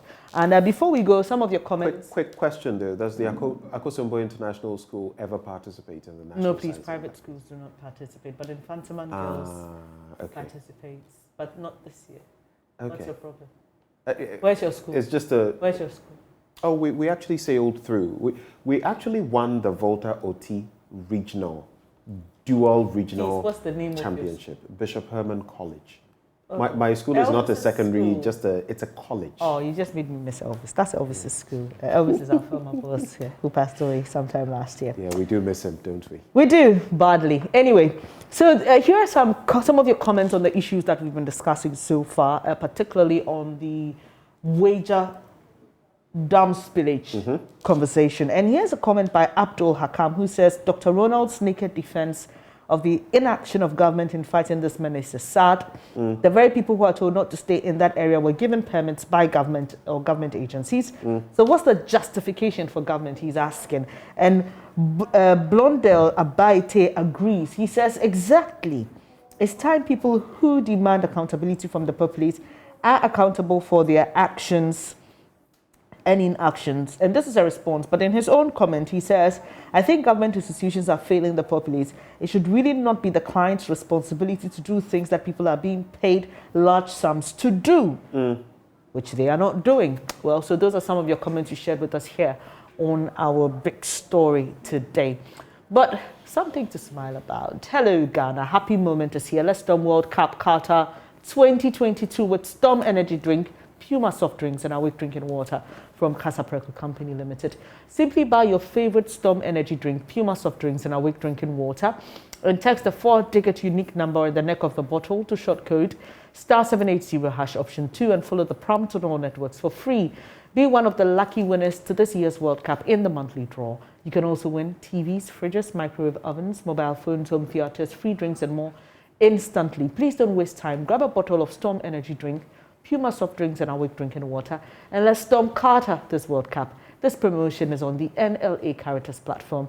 This advert is FDA approved. Remember, terms and conditions apply. And that'll be it from myself and Benjamin Akakpo, who is comfortably seated and smiling while I read that information to you. Benjamin. It's that time of the morning, and of course, we're just getting ready to wind down. Of course, Joy News Desk is up, and next we'll be bringing you all the latest information right here on this channel. And before we go, just a quick one on the travel to Israel with Dr. Lawrence Tete. If you want to contact Litina Travel and Tours, just find them on Facebook with the name Litina Travel and Tour. And I'm sure you can get all the details on how to be a part of this trip. But for now, from Benjamin and myself, it's thank you so much for being a part of our morning. We are glad to always be a part of yours. We see you again, God willing, tomorrow with another edition of the show that's worth waking up for. Take care.